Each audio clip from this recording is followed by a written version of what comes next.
जय जगत गुरु, जय भारत। भारत देश के आप मेरे सभी भाई बहनों बुजुर्गों को मेरा प्यार भरा राम राम नमस्कार। भाई और बहनों, मैं पवन दास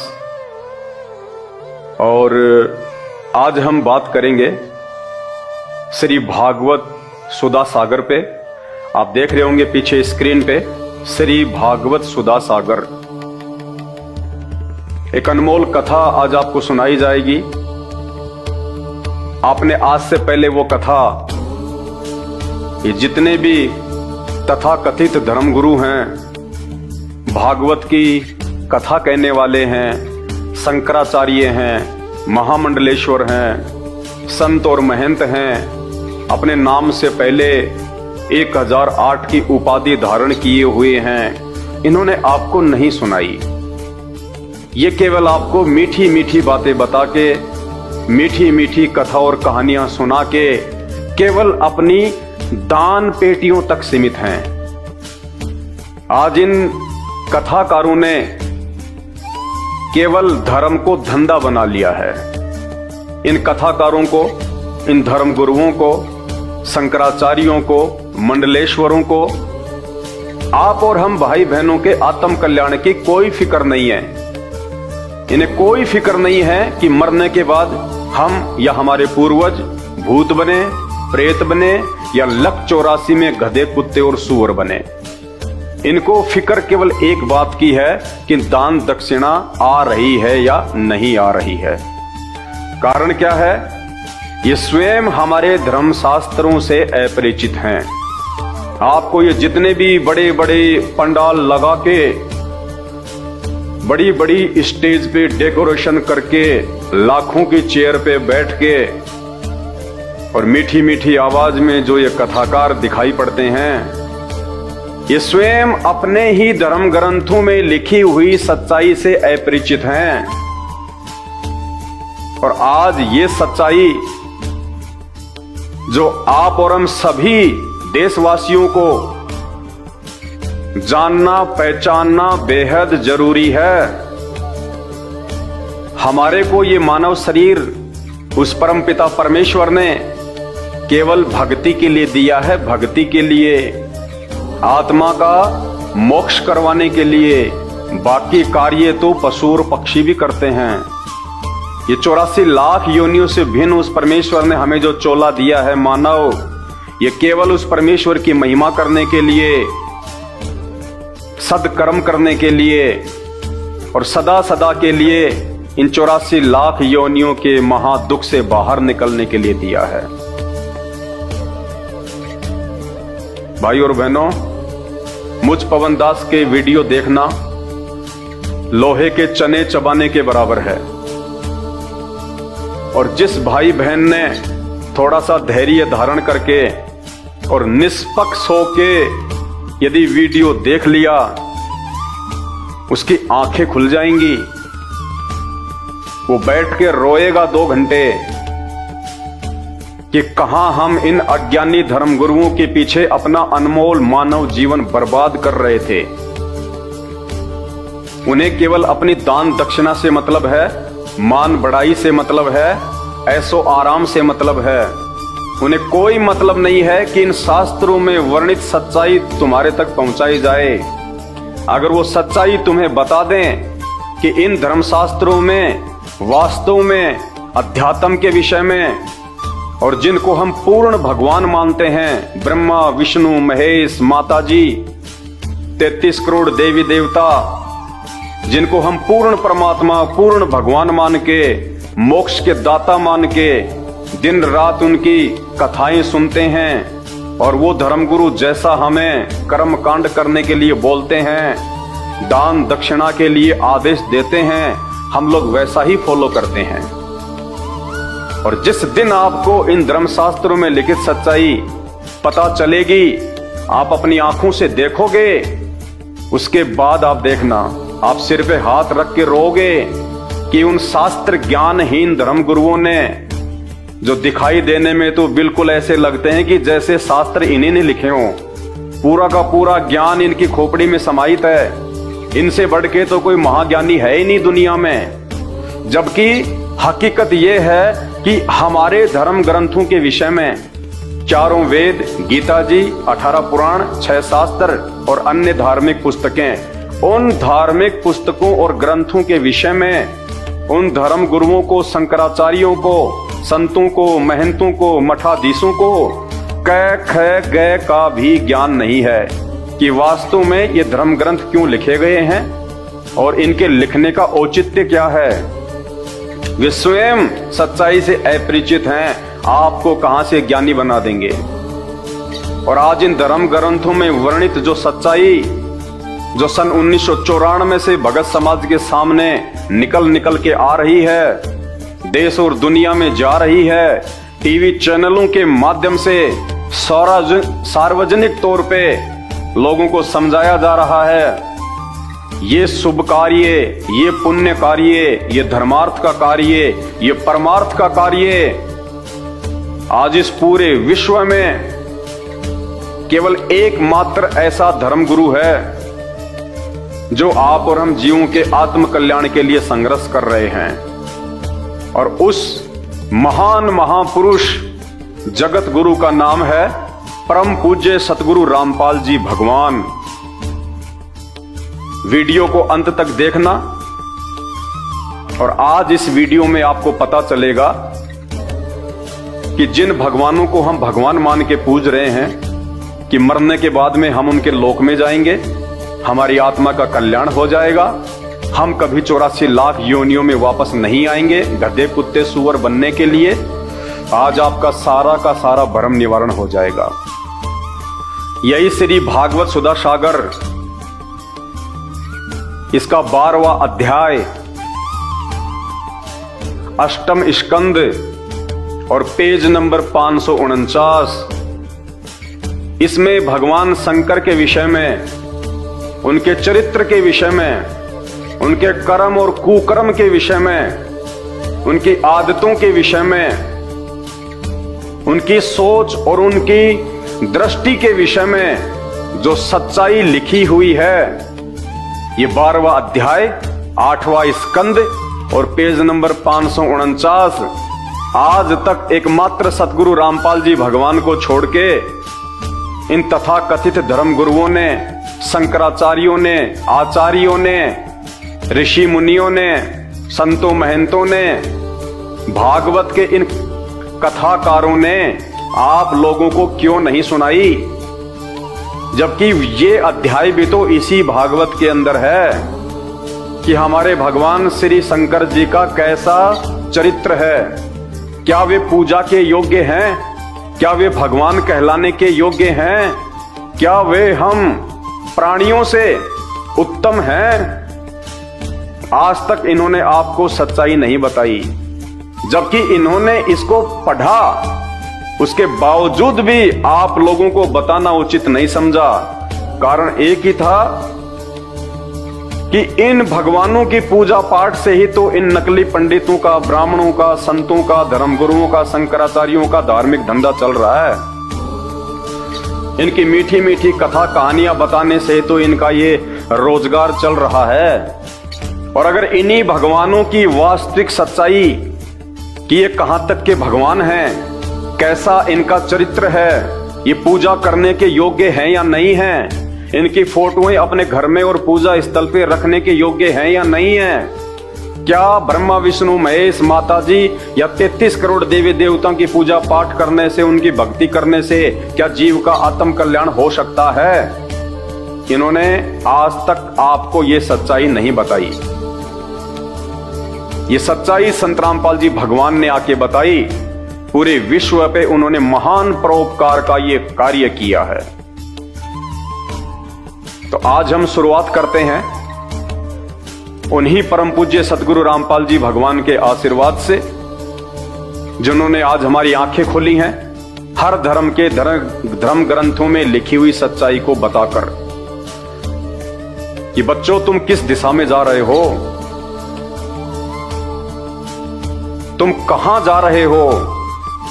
ये मानव शरीर तुम्हारा एक एक क्षण बर्बाद होता जा रहा है। तुम किन ओछी और छोटी साधनाओं में लगे हुए हो।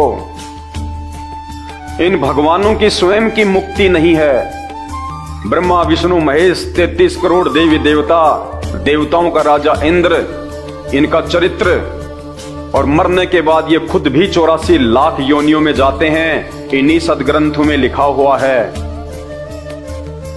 और ये नकली धर्म गुरु, ये कथावाचक, ये शंकराचार्य हमारे से उन्हीं मरणासन भगवानों की, जो स्वयं 84 लाख योनियों में जाते हैं, जन्मते और मरते हैं, जिनकी स्वयं की मुक्ति नहीं है, उन्हीं की भक्ति करवाकर हमारी और हमारे पूर्वजों की मुक्ति का ठेका लिए घूम रहे हैं। हमारे पूर्वजों को इन्होंने भूत बनवा दिया, ये शास्त्र विरुद्ध साधना करवा कर।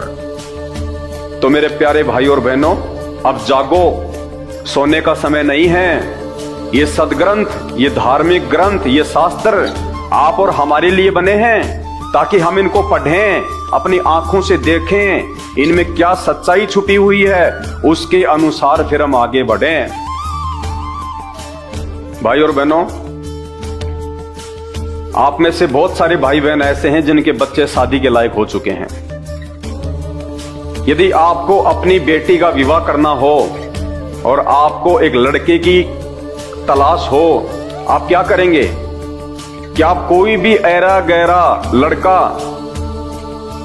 या किसी भी व्यक्ति के कह देने मात्र से और उस लड़के की जांच किए बिना, उसके खानदान की जांच किए बिना, उस लड़के का कैसा चरित्र है, कैसा उसका व्यवहार है, कहां तक उसने शिक्षा प्राप्त की है, क्या रोजगार करता है, लड़की का अच्छे से भरण पोषण कर पाएगा या नहीं कर पाएगा, क्या इन सब बातों को जाने बिना आप अपनी कलेजे की कोर, अपनी बेटी का हाथ किसी भी व्यक्ति के हाथ में दे देंगे?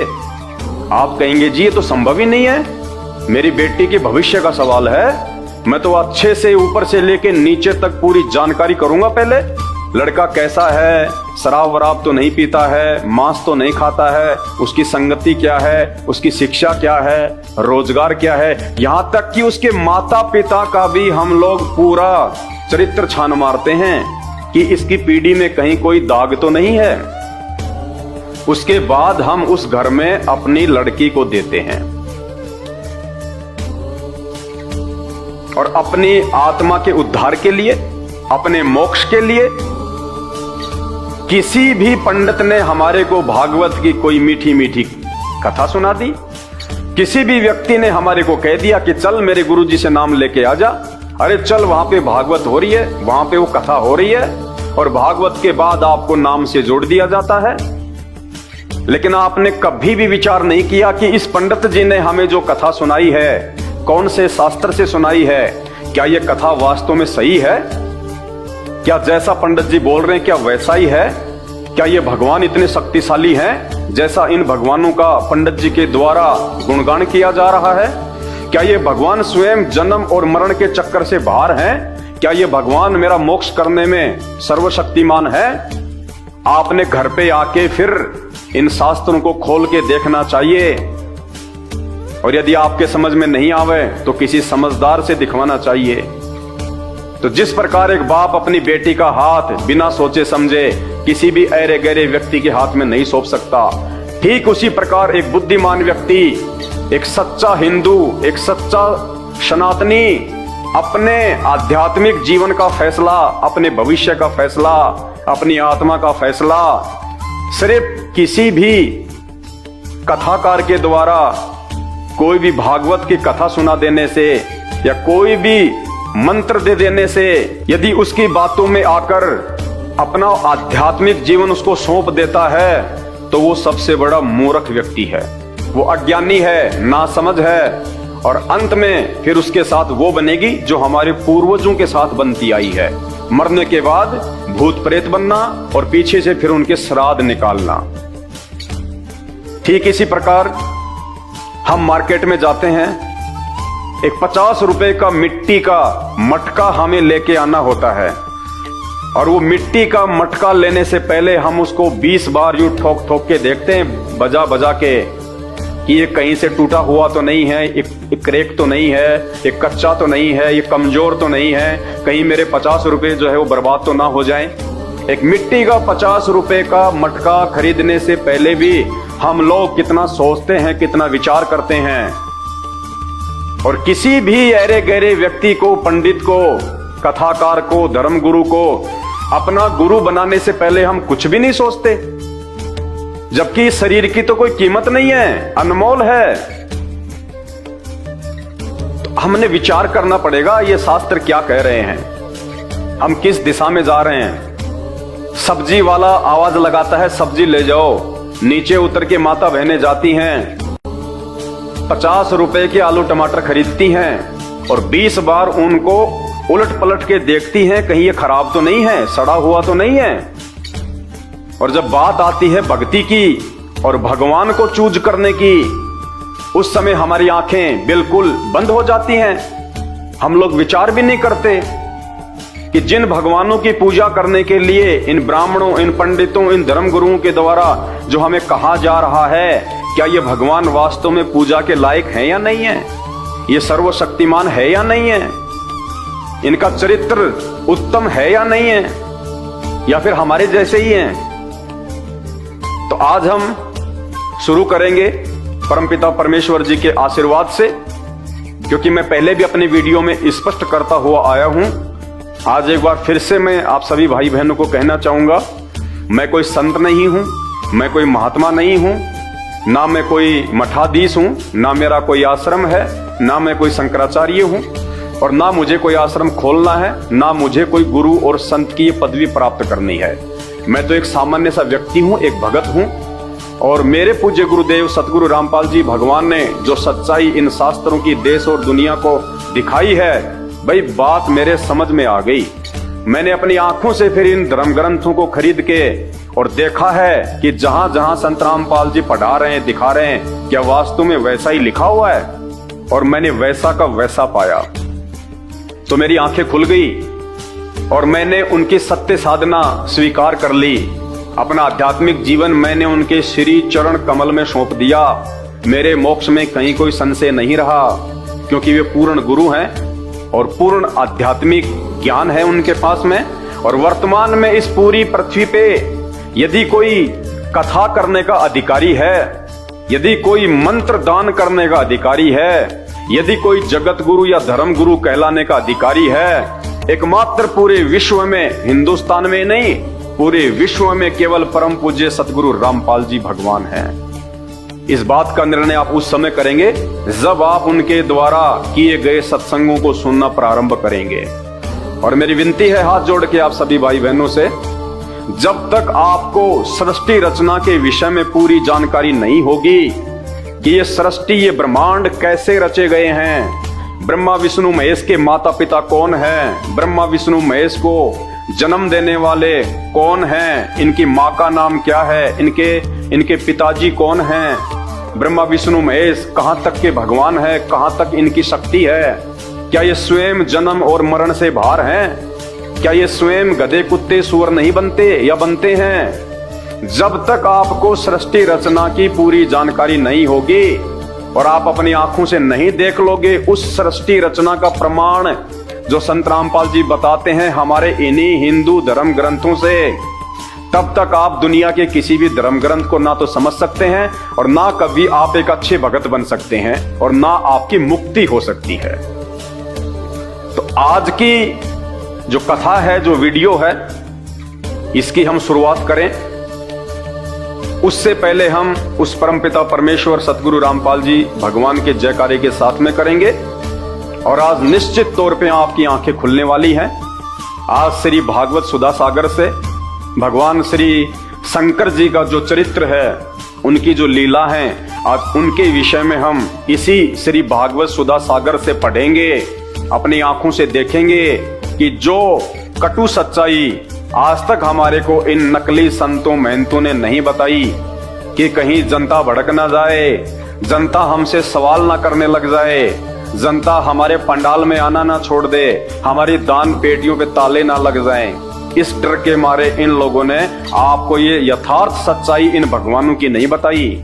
और इन भगवानों की पूजा करवा करवा के इन्हीं को सर्वशक्तिमान, महेश्वर, सर्वेश्वर, राजेश्वर, पता नहीं क्या क्या इनको उपाधियां दे दी गई, जिन उपाधियों के ये लायक नहीं हैं। तो वीडियो की हम शुरुआत करें उससे पहले हम गुरुदेव भगवान का जयकारा करेंगे। परमपिता परमात्मा, सारी सृष्टि के रचनहार, कुल मालिक, असंख्य ब्रह्मांडों के स्वामी, जगत गुरु, तीनों लोकों में प्रवेश करके सबका पालन पोषण करने वाले, राजाधिराज, आत्माधार, नाथों के नाथ, देवों के देव महादेव, सर्वेश्वर, महेश्वर, मृत्युंजय, अजरो अमर, आदि अनादि, सनातनी प्रभु, जगत पिता जगदीश्वर, श्री श्री 1008 की उपाधि के वास्तविक अधिकारी, अकाल मूरत, शब्द स्वरूपी राम, प्रथम पूज्य आदि गणेश, परम पूज्य, परम धनी, परम दयालु, परम संत, परम पुरुष, हक्का कबीर, सत्य कबीर, अल्लाहु अकबर, खुदा, राजेश्वर प्रभु, संत शिरोमणि सतगुरु रामपाल जी भगवान के चरण कमल में मुझ पवन दास का अनंत कोटि दंडवत प्रणाम। हे गुरुदेव भगवान, आप ही के आशीर्वाद से, आप ही की दया से हम सभी भाई बहन आप ही के द्वारा इन धर्म ग्रंथों में वर्णित जो सच्चाई बताई गई है, हम उसको जानने का प्रयास करेंगे, समझने का प्रयास करेंगे। हे परमेश्वर, आपने आके हम जड़मती जीवों की जो बुद्धि खोली है परमेश्वर, उसके लिए हम आपका अनंत कोटि बार दंडवत धन्यवाद करते हैं। परमेश्वर, यदि आप ना होते, यदि आप इस पृथ्वी पे एक मानव की भांति एक संत का चोला धारण करके स्वयं प्रकट ना होते और हमारे को इन धर्म शास्त्रों से सच्चाई ना दिखाते, तो परमेश्वर, नकली धर्म गुरुओं ने, संतों ने, शंकराचार्यों ने, भागवत के कथावाचकों ने हमारे पूर्वजों को उल्टी भक्ति साधना करवा करवा के ब्रह्मा विष्णु महेश देवी 33 करोड़ देवी देवताओं को हुई परमात्मा बता के जो उनको मरने के बाद में भूत बनवा दिया है, आज उनके श्राद्ध निकाले जा रहे हैं। परमेश्वर, आपने उस महा कष्ट से हम सभी भाई बहनों को बचा लिया है। इस महा उपकार के लिए हम आपका अनंत कोटि दंडवत धन्यवाद करते हैं। तो भाई और बहनों, अब हम शुरुआत करते हैं गुरुदेव भगवान के आशीर्वाद से, क्योंकि ये मेरा ज्ञान नहीं है, ना मेरी सातु पीढ़ियों में कोई संत था, ना कोई महात्मा था, ना कोई भगत था, ना किसी ने कथाएं की। मेरे गुरुदेव भगवान ने आके ये सच्चाई बताई है। आप उनके सत्संग यूट्यूब पे जाके सुनिए, सृष्टि रचना संत रामपाल जी भगवान। जब आप यूट्यूब पे जाके लिखेंगे सृष्टि रचना, मैं बार बार सृष्टि रचना का जिक्र क्यों कर रहा हूं, क्योंकि ये मास्टर ऑफ द की है, ये मास्टर ऑफ की है इन सभी सदग्रंथों को समझने की। जिस व्यक्ति को सृष्टि रचना समझ में नहीं आएगी वो कुछ नहीं समझ पाएगा अध्यात्म के विषय में, और जिसको सृष्टि रचना समझ में आ गई, ये वेद शास्त्र, ये कुरान, ये बाइबल, ये पुराण, ये गीता जी, ये भागवत, आप यूं कहोगी कि ये तो मैंने बहुत पहले ही पढ़ रखे हैं, ऐसा महसूस होता है। तो आज गुरुदेव भगवान के द्वारा बताई गई जो कथा है, वास्तविक जो कथा है, आज उसके ऊपर हम चर्चा करेंगे। सभी भाई बहन इसको समझने का प्रयास करें, निष्पक्ष होकर, धैर्य के साथ। देखिए, इन भगवानों के विषय में जिस भी धर्मगुरु को पता चला है, केवल इन शास्त्रों से ही पता चला है। इन शास्त्रों के अलावा किसी को भी इन भगवानों की जानकारी किसी और से नहीं हुई है। इसलिए शास्त्र जो कह रहे हैं वो बिल्कुल सत्य है। इस सत्य को जिसने स्वीकार कर लिया और सच्चे गुरु की शरण में आके जिन्होंने अपनी भक्ति शुरू कर दी, उन्हीं का आत्म कल्याण संभव है। वरना आप देख रहे हो हमारे चारों तरफ गधे, कुत्ते, सुअर, ये 84 लाख योनियां कितना महा कष्ट उठा रही हैं। कौन है ये वही है जो पहले मानव थे, इंसान थे, और जिन्होंने सही भक्ति नहीं करी, जिनको तत्वदर्शी संत नहीं मिला, जिनको सही धर्मगुरु नहीं मिला, और आज उनकी वो दुर्गतियां हो रही है उन्हीं लोगों की जो भागवत बैठ के सुना करते थे, जो नकली धर्मगुरुओं को दान किया करते थे, जिनसे नाम उपदेश लेके अपने आत्मा का कल्याण समझ रहे थे कि गुरुजी ने हमारा तो बेड़ा पार कर दिया। गुरुजी ने मरने के बाद में पशु बना के बेड़ा गर्ग कर दिया। तो श्री भागवत सुधा सागर, जिसको सुख सागर भी कहते हैं, गीता प्रेस गोरखपुर से यह प्रकाशित है। सभी हिंदू भाइयों के ये घरों में मिलेगी आपको। जितने भी हमारे धर्मगुरु हैं, कथावाचक हैं, उनके पंडाल में, उनकी स्टेज पे मिलेगी आपको। और देखिए, इस श्री भागवत सुधा सागर की जो कहानी है, जो वृतांत है, जो कथा है, ये सारा का सारा जो वृतांत है, ये श्री सुखदेव ऋषि जी और राजा परीक्षित के बीच में है। सुखदेव जी जो श्री वेद व्यास जी के पुत्र थे, और राजा परीक्षित जो पांडवों के अंतिम वंशज थे, उन दोनों के बीच की ये वार्ता है। ये श्री सुखदेव जी हैं जो कथा सुना रहे हैं राजा परीक्षित जी को, ये परीक्षित जी हैं। इन दोनों के बीच ये सारा संवाद है। और एक बात जो मेरे पूज्य गुरुदेव जी ने बताई, प्रथम बार पूरी दुनिया को, वो आपको भी सुननी चाहिए। जब राजा परीक्षित ने काल प्रभाव से एक ऋषि के गले में मरा हुआ सांप डाल दिया, और उसके बाद में उनको श्राप मिला कि आज से 7वें दिन तुझे तक्षक नाग डसेगा और उसके जहर से तेरी मृत्यु होगी। तो उस समय जो साधु संत महात्मा होते थे, वो सिद्धि युक्त होते थे, पाखंड नहीं करते थे, ड्रामा नहीं करते थे, भगवान से डरने वाले थे। तो राजा जो परीक्षित है वो घबरा गए कि इनका जो वचन है वो खाली नहीं जाता। राजा ने अपने मंत्रियों से विचार विमर्श किया। मंत्री भी उस समय बहुत अच्छे होते थे, जो सलाह देते थे बिल्कुल भगवान से डर के दिया करते थे। तो मंत्रियों ने कहा कि भगवान, इसका तो एक ही उपाय है कि आप किसी धर्म गुरु से आप इसकी सलाह लें, वही आपको सही मार्गदर्शन देंगे। राजा ने अपने धर्म गुरु से मार्गदर्शन लिया। तो उन्होंने कहा कि महाराज, 7वें दिन तो मृत्यु निश्चित है, लेकिन अगर आपको श्री भागवत सुधा सागर की कथा सुनाई जाए, श्री कृष्ण भगवान की, श्री विष्णु भगवान की लीलाएं अगर आपको सुनाई जाएं, तो आपका ध्यान इन सांसारिक मोह ममता से, इस मृत्यु के भय से, इस राजपाट से हटके और बैकुंठ में लग जाएगा, स्वर्ग में लग जाएगा। तो मरने के बाद में आप सीधे बैकुंठ में चले जाओगे। तो परीक्षित ने कहा कि भैया देर किस बात की, पंडित जियों को बुलाओ और भागवत करवाओ। अब विचार करने की बात यह है कि उस समय द्वापर युग में, आज से लगभग 5000 वर्ष पहले, यही श्री भागवत सुधा सागर, जिसकी कथा राजा परीक्षित को सुनाने के लिए किसी भी धर्म गुरु ने हां नहीं भरी, किसी भी कथावाचक ने हां नहीं भरी, किसी भी ऋषि मुनि साधु संत महात्मा ने हां नहीं भरी। सबने हाथ जोड़ लिए और कहा कि भगवान, हम श्री भागवत सुधा सागर का पाठ करने के, कथा करने के अधिकारी नहीं हैं, क्योंकि सबको पता था कि 7वें दिन रिजल्ट आएगा और उस समय तुम्हारे को सूली पे टांग दिया जाएगा। इसलिए किसी ने भी हां नहीं भरी कि साहब, हम वर्तमान के, हम द्वापर के जितने भी साधु संत महात्मा ऋषि हैं, हम ये कथाएं करने के अधिकारी नहीं हैं।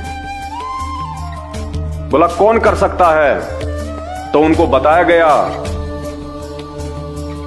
कि ये कथा केवल ऋषि सुखदेव जी कर सकते हैं, और सुखदेव जी वर्तमान में स्वर्ग में हैं, विष्णु भगवान के लोक में हैं।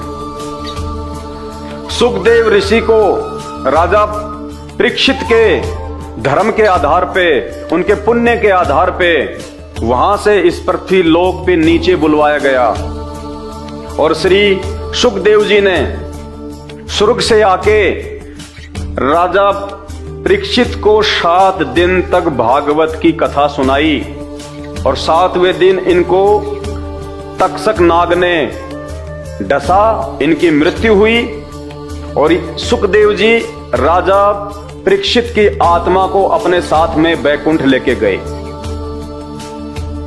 और जब तक इस राजा परीक्षित के अच्छे पुण्य और धार्मिक जो कार्य इसने जो भी किए थे, दान पुण्य, जब तक वो धन है इसके पास में, भक्ति धन, तब तक ये स्वर्ग में रह पाएगा। उसके बाद इसको वापस नीचे पृथ्वी पे पटका जाएगा 84 लाख योनियों में, गधा, कुत्ता, सुअर, मक्खी, कीट, पतंग बनाने के लिए। स्वर्ग की मुक्ति केवल यहीं तक की मुक्ति है। जब तक आप इस पृथ्वी लोक पे रह के भक्ति करोगे, जब तक आपके पास दान पुण्य का जो धन इकट्ठा है, जो भक्ति धन इकट्ठा है, जब तक आप ऊपर के लोकों में रह सकते हो, फिर आपको नीचे पटका जाएगा। पूर्ण मुक्ति नहीं है, पूर्ण मोक्ष नहीं है।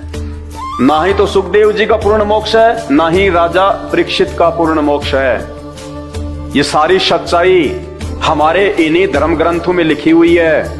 आपको केवल संत रामपाल जी के सत्संग सुनने की आवश्यकता है।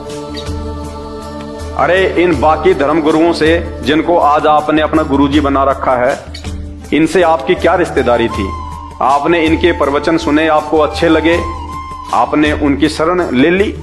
अब यदि इनसे ऊपर का ज्ञान कोई आपको बता रहा है, पूर्ण मोक्ष और मुक्ति का मार्ग कोई आपको बता रहा है, तो आपको कोई शर्म नहीं होनी चाहिए अपने आत्मा के कल्याण के लिए उनको छोड़ने में। बिल्कुल भी संकोच नहीं होना चाहिए। यदि आप जागरूक हैं तो, यदि आप एक बुद्धिमान व्यक्ति हैं तो द्वापर युग में कोई भी पंडित, ब्राह्मण, ऋषि, महात्मा, संत, मंडलेश्वर श्री भागवत की ये कथा सुनाने का अधिकारी नहीं था। सबने हाथ खड़े कर लिए। और वर्तमान में ये कलयुगी पंडित, ब्राह्मण और पंडित, जो शब्द आप बार बार मेरे मुंह से सुन रहे हैं, ये किसी जाति विशेष के लिए नहीं है। आम समाज में जो शर्मा जी वगैरह हैं, अपने नाम के आगे लगाते हैं, ये यहाँ पे उन लोगों की बात नहीं हो रही। आध्यात्मिक मार्ग में ब्राह्मण और पंडित उन लोगों को कहा जाता है जो आध्यात्मिक रूप से लोगों का गुरु बन के मार्गदर्शन करते हैं। तो वर्तमान के ये जो पंडित हैं, ये गुरु हैं, ये ब्राह्मण हैं, शंकराचार्य हैं, ये कथावाचक हैं, ये दबा के श्री भागवत सुधा सागर को अपनी कांख में और गांव गांव, गली गली, हाँ जी मैं भी कथा कर दूंगा, मैं भी कथा कर दूंगा, सिर्फ दान दक्षिणा के लिए, सिर्फ पैसों के लिए, अपनी जेब भरने के लिए। कमा के खाने में इनको जोर आता है, पसीना आता है। इन्होंने अच्छा सा रोजगार देख लिया। ये शास्त्र, इनको पता है कि ये जो समाज है ये मूर्ख है, अज्ञानी है, इनको किसी प्रकार की कोई सुध बुध नहीं है। जो इनको तुम बता दोगे बैठ के, उसी को ये स्वीकार कर लेंगे। इनमें इतनी सोच नहीं है कि ये अपने घर पे जाके इन शास्त्रों में देखें कि जो पंडित जी ने कथा सुनाई है, क्या वास्तव में उसका मतलब वही है। इनको पता है इन सब बातों का, इसलिए आप और हमारी मूर्खता, अज्ञानता का फायदा इन लोगों ने उठाया है। तो द्वापर युग में जहां कोई भी पंडित, और आज के पंडित, ब्राह्मण, कथावाचक, मंडलेश्वर, शंकराचार्य तो है ही क्या, इनका तो स्तर कितना नीचे गिर चुका है। द्वापर, आज से 5000 साल पहले के पंडित, ऋषि, महात्मा तो कितने अच्छे थे। उस समय भी किसी ने हां नहीं भरी। श्री कृष्ण जी के गुरु दुर्वासा ऋषि, उनसे बढ़ के कौन था उस समय, उन्होंने भी हां नहीं भरी। बड़े बड़े संत महात्मा और खुद श्री भागवत सुधा सागर के लेखक श्री वेद व्यास जी ने भी हाथ खड़े कर दिए कि महाराज, मैं ये कथा कहने का अधिकारी नहीं हूं, मेरे को भगवान की तरफ से आदेश केवल इनको लिखने का है, लिपिबद्ध करने का है। ये भागवत की कथा मैं भी नहीं कर सकता। जिसने भागवत लिखी वो भी भागवत की कथा करने के अधिकारी नहीं थे, उन्होंने हां नहीं भरी। तो ये वर्तमान के छोटे मोटे संत, महंत, पंडित, ब्राह्मण, कथावाचक, शंकराचार्य, इनकी तो औकात ही क्या है जो ये भागवत को हाथ भी लगाएं। लेकिन इनको खुद को 84 लाख योनियों में जाना है, इनको खुद को गधा, कुत्ता और सुअर बनना है, और मरने के बाद इन लोगों ने हमारी भी दुर्गतियां करवानी है। तो भाई और बहनों, ये काल का, शैतान का, ये काल कौन है, शैतान कौन है, जब आप YouTube पे जाके लिखेंगे सृष्टि रचना संत रामपाल जी भगवान, आपको पता चलेगा ये ब्रह्मा विष्णु महेश के पिताजी हैं, जिसका काल कहते हैं, जिसको शैतान। मुसलमान धर्म में जिसको शैतान कहते हैं, हम हिंदू जिसको काल कहते हैं। आपको पता चलेगा इसने हमारे को बांध रखा यहाँ पे, इन नकली पंडितों के माध्यम से, इन आधे अधूरे भगवानों के माध्यम से, ब्रह्मा विष्णु महेश और देवी देवताओं की भक्ति में लगा के, जबकि ये सब जन्म और मरण में हैं। तो सुखदेव ऋषि को बुलाया गया बैकुंठ से कथा करने के लिए भागवत की। तो आप खुद विचार करो कि वर्तमान में कौन अधिकारी होगा भागवत करने का? सिर्फ संत रामपाल जी। ये पूर्ण परमात्मा हैं, पूर्ण परमेश्वर हैं, पूर्ण गुरु हैं, पूर्ण संत हैं। इनके अलावा इन शास्त्रों को कोई हाथ भी लगाने का अधिकारी नहीं है कथा के रूप में। और अब आगे जब हम इसमें बढ़ेंगे भाई और बहनों, आपको पता चलेगा जिस ब्रह्मा विष्णु महेश को हम पूर्ण परमात्मा मान के, पूर्ण भगवान मान के, देखो भगवान तो हैं ये, क्योंकि तीन लोक की जो सृष्टि है उसका कुछ हद तक ये संचालन कर रहे हैं अपनी माता दुर्गा के आदेश से। लेकिन ये समर्थ नहीं है, ये पूर्ण परमात्मा नहीं है, ये जन्म और मरण के इस महाचक्र से बाहर नहीं है। तो इनकी भक्ति से हमारा जन्म मरण कैसे कटेगा? और इनकी जब हम पूजा करेंगे तो इनके गुण हमारे अंदर आएंगे। देखो जिसकी भी हम पूजा करेंगे तो उसके जो गुण हैं, उसका जो चरित्र है, वैसे ही हम बन जाएंगे जिसको हम फॉलो करेंगे। तो आज एक छोटी सी झलक है श्री भागवत सुधा सागर 12वां अध्याय 8वां स्कंद पेज नंबर 549। आप देखिएगा भगवान शंकर के विषय में इस पवित्र ग्रंथ में क्या लिखा हुआ है, और उसके बाद आप खुद निर्णय करना, क्या ऐसे चरित्र वाला पूर्ण भगवान हो सकता है, पूर्ण परमात्मा हो सकता है? जो कर्म इन्होंने किया, क्या आप वो कर सकते हैं? आज शर्म आ जाएगी आपको, शर्म। मुझे भी ये पढ़ाते वक्त मुझे शर्म आएगी, शर्म। माता बहनों के सामने बोल के भी नहीं सुना सकते। ऐसे कर्म हमारे भगवान शंकर ने किए हैं, जिनको हम भगवान मान के सर्वेश्वर, महेश्वर, मृत्युंजय, अजरो अमर, पूर्ण ब्रह्म अपनी आंखों से देखना।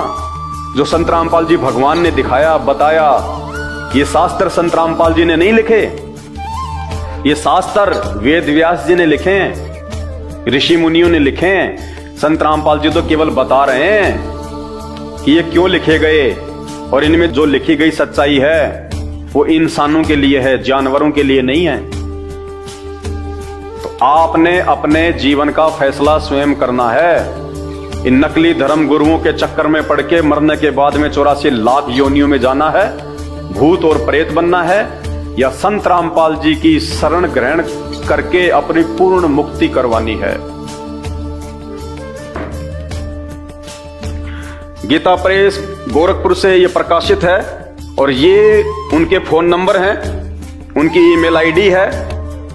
क्योंकि ये ना तो मुझ पवन दास ने लिखा है, ना मेरे पूज्य गुरुदेव भगवान संत रामपाल जी ने लिखा है, ये गीता प्रेस गोरखपुर वालों ने छापा है, वेद व्यास जी ने लिखा है, और इन पंडितों ने आपको सुनाया है, आपको पढ़ाया है। लेकिन जो सच्चाई इन्होंने नहीं बताई, जो सच्चाई इन्होंने छुपा दी, वो मेरे गुरुदेव भगवान ने आके बताई है। और मेरे गुरुदेव भगवान के बताने के बाद अब मैं आप सभी भाई बहनों को उन्हीं के आशीर्वाद से दिखाने जा रहा हूं। आपकी आंखों के सामने आप स्वयं देखेंगे, आप पढ़ेंगे। झूठ की, मिलावट की कहीं कोई शंका नहीं है। हाथ कंगन को आरसी क्या, पढ़े लिखे को फारसी क्या।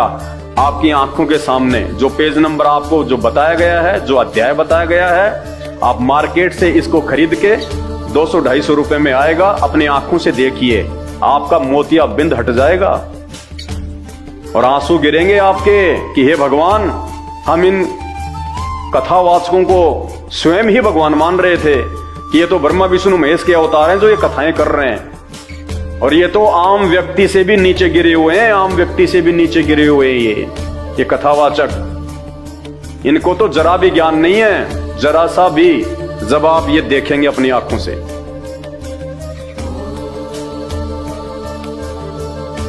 अध्याय 12 अष्टम स्कंद है और पेज नंबर है 549। 12वां अध्याय है श्री भागवत सुधा सागर का। क्या लिखा हुआ है? मोहिनी रूप को देखकर महादेव जी का मोहित होना। मोहिनी रूप को देखकर महादेव जी यानी शंकर जी का, शिव जी का, भगवान शंकर का उसके ऊपर मोहित हो जाना। श्री सुखदेव जी कहते हैं, परीक्षित, जब भगवान शंकर ने यह सुना कि श्री हरि ने स्त्री का रूप धारण करके असुरों को मोहित कर लिया और देवताओं को अमृत पिला दिया। जब समुद्र मंथन हुआ था उस समय अमृत का जो घड़ा है वो निकला था और विष का घड़ा निकला था। भगवान विष्णु ने एक सुंदर स्त्री का रूप धारण किया था, मोहिनी का, और मोहिनी का रूप धारण करके राक्षसों को भगवान विष्णु ने मदिरा पान करवाया अपने हाथों से, उनको बेशुद्ध कर दिया और जो अमृत का जो घड़ा था वो उन्होंने देवताओं को दे दिया। और उस समय भगवान शंकर ने समुद्र मंथन के दौरान जो विष निकला था, जहर, उसको अपने कंठ में रोक लिया था, जिस कारण से वो बेशुद्ध थे। तो उस समय वो मोहिनी रूप को नहीं देख पाए। बाद में आगे चल के देवताओं ने जब मोहिनी रूप का वर्णन किया तो भगवान शंकर के अंदर से इच्छा हुई कि मैं भी वो स्त्री का सुंदर रूप देखूं। जैसे आजकल आप देखते होंगे बहुत सारे ऐसे लोग हैं, जब कोई सुंदर माता बहन कहीं से निकलती है या गुजरती है तो उसको एकटक उसको देखते हैं।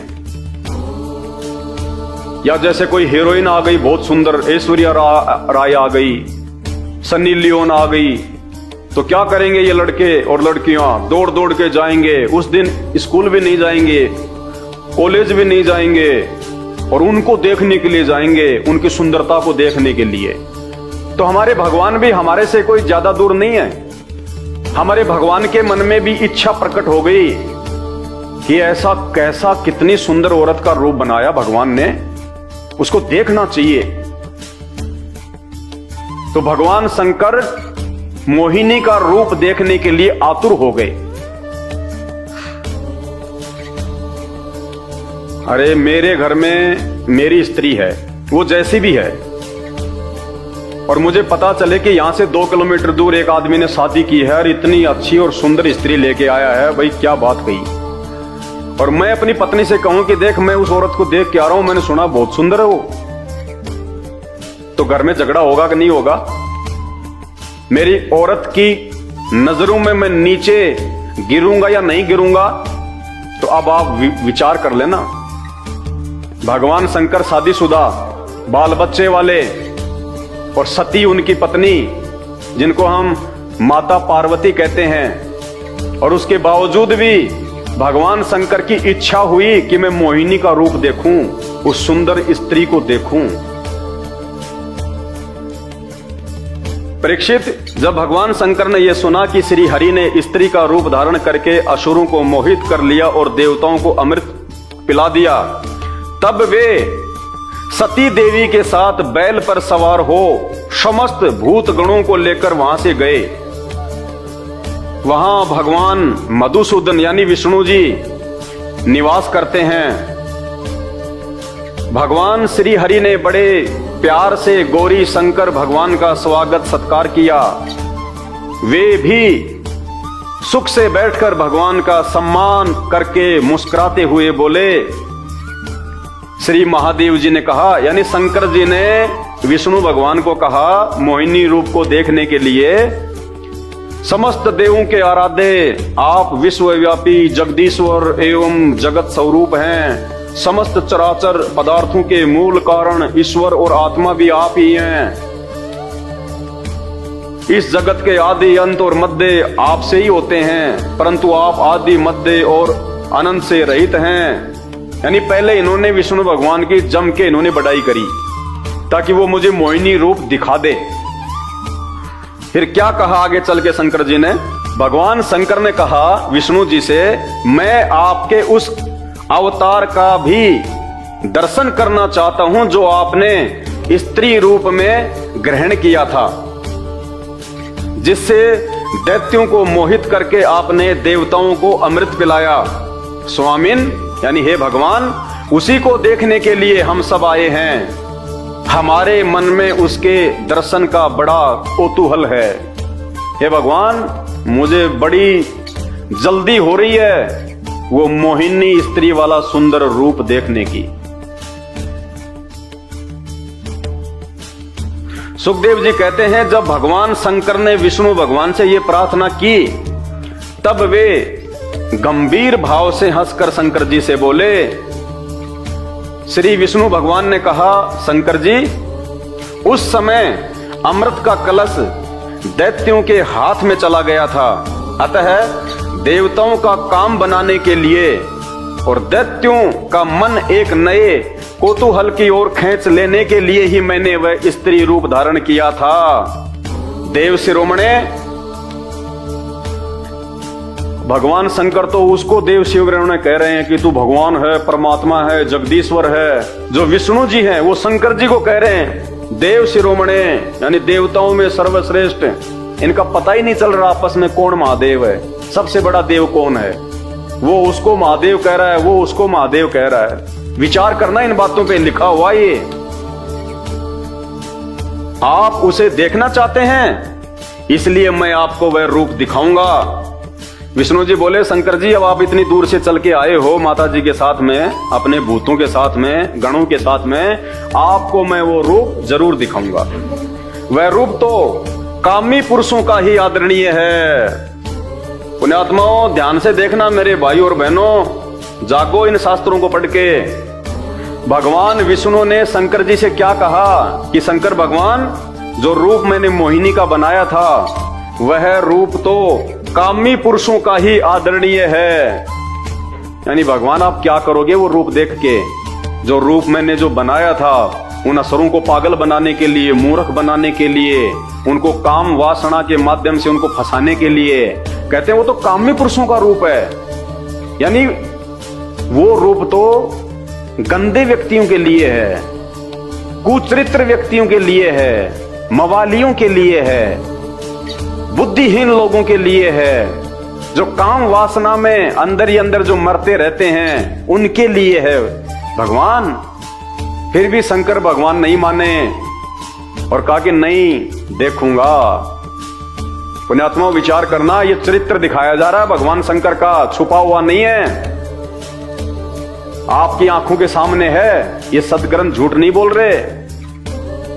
विष्णु भगवान स्वयं कह रहे हैं कि वह रूप तो कामी पुरुषों का आदरणीय है। कामी पुरुष कौन होता है? जो किसी भी औरत को देख के अपना आपा खो दे, जो कोई भी उल्टा सीधा काम कर बैठे उसके साथ में, जो विषय वासनाओं का दास हो, उसको कहते हैं कामी पुरुष।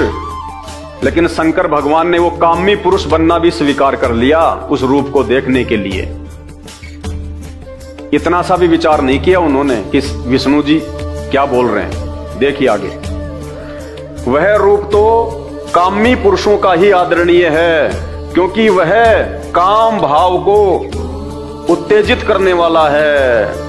भगवान विष्णु ने कहा कि शंकर जी, वो जो रूप मैंने बनाया था ना, वो तो मन में वासना पैदा करने का है, गंदी सोच और गंदी प्रवृत्ति को जो है वो पैदा करने वाला है, मन को बिगाड़ने वाला है। भगवान शंकर ने वो भी स्वीकार कर लिया कि आज मेरे को मेरा मन ही बिगाड़ना है। सुखदेव जी कहते हैं, इस तरह कहते कहते भगवान विष्णु वहीं अंतर्ध्यान हो गए। अब भगवान विष्णु ने देखा कि ये मानने वाले तो है नहीं है, हठ योगी हैं, इन्होंने जो जिद कर ली वो तो पक्की है।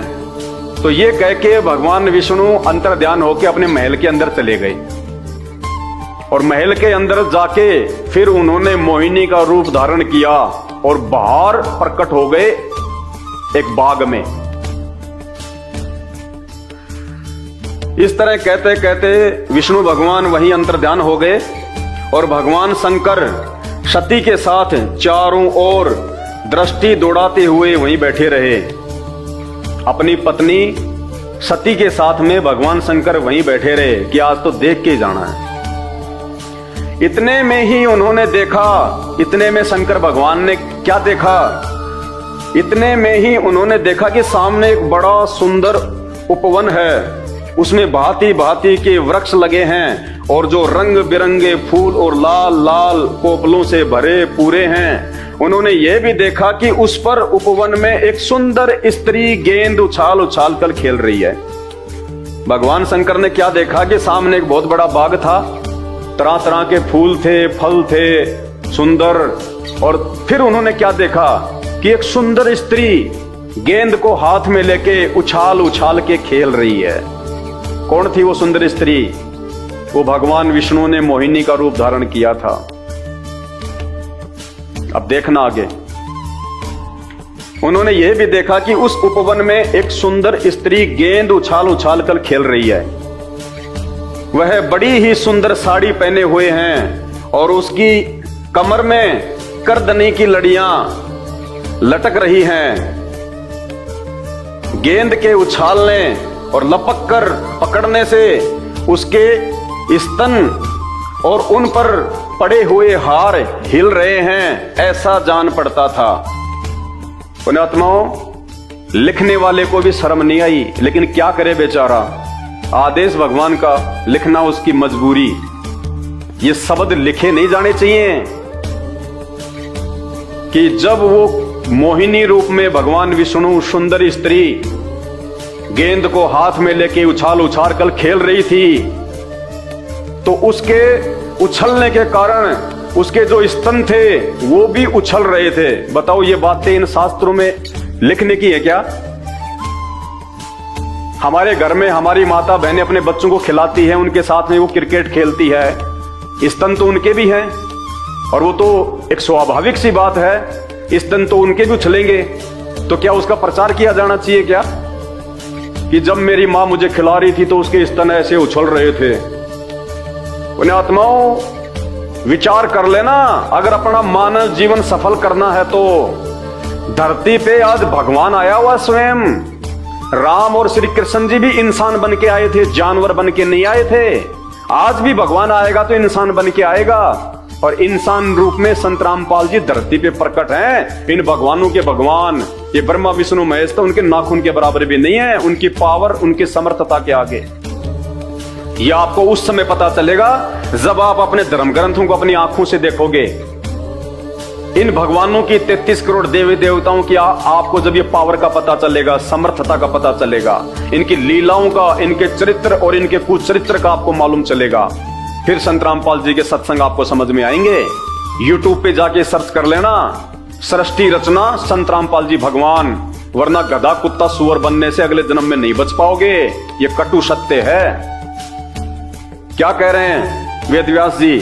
गेंद के उछालने और लपक कर पकड़ने से उनके स्तन और उन पर पड़े हुए हार हिल रहे हैं, ऐसा जान पड़ता था। मानो इनके भार से उनकी पतली कमर पर पग पग पर टूटते टूटते बच जाती है। स्तनों के भार से उनकी कमर टूटती टूटती बच रही है। ये लिखने की बातें हैं, लेकिन आप और हमारी आंखें खोलने के लिए ये उस पूर्ण परमात्मा जो ब्रह्मा विष्णु महेश से ऊपर है, उस पूर्ण परमात्मा की ये बहुत बड़ी मेहर है जिन्होंने वेद व्यास को ये बुद्धि देके और ये सदग्रंथ लिखवा दिए, ताकि आज हम इनको पढ़ें और इनको पढ़ने के बाद में हमारे को, जिनको हम भगवान मान के पूज रहे हैं, हमारे को उनके चरित्र का पता चले कि वो पूजा के योग्य हैं या नहीं हैं, वो भगवान कहलाने के योग्य हैं या नहीं हैं।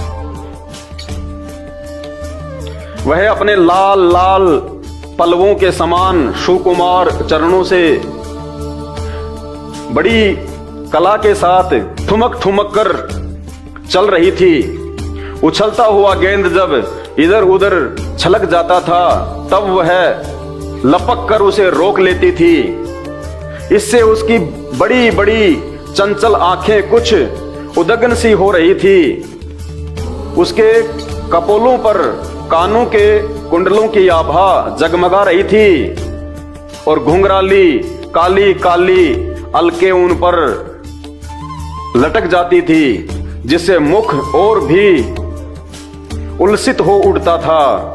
जब कभी साड़ी सरक जाती और उसके केसों की वेणी खुलने लगती तब अपने अत्यंत सुकुमार बाएं हाथ से वह उन्हें संवार लिया करती थी।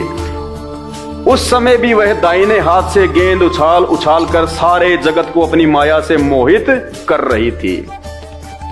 गेंद से खेलते खेलते उसने तनिक लज्जा भाव से मुस्कुराकर तिरछी नजर से शंकर जी की ओर देखा।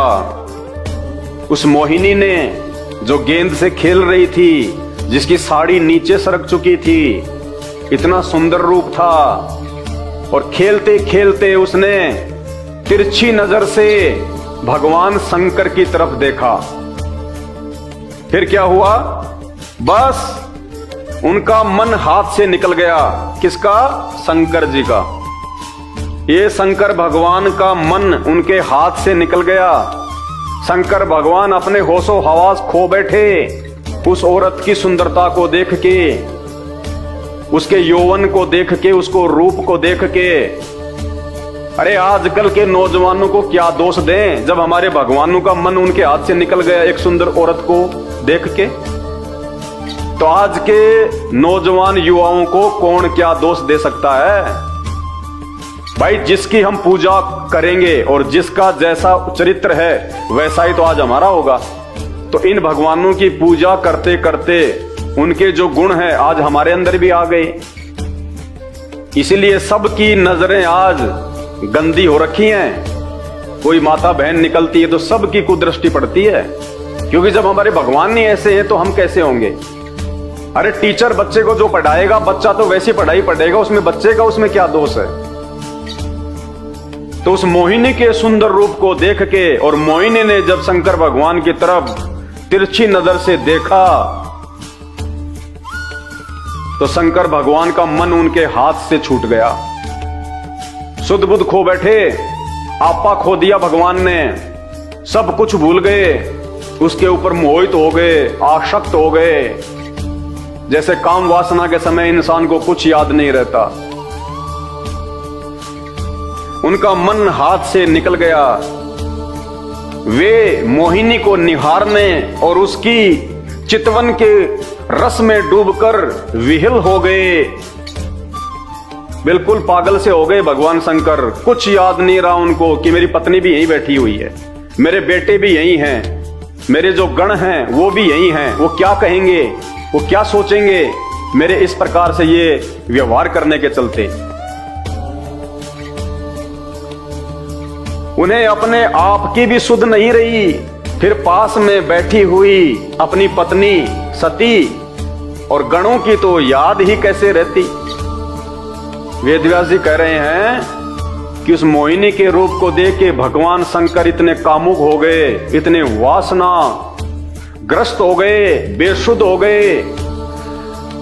उनको खुद की अपनी सुध नहीं रही, तो अपने पास में बैठी अपनी पत्नी सती और जो गण उनके साथ में आए थे विष्णु शंकर लोक से, उनकी तो याद ही कहां रहती।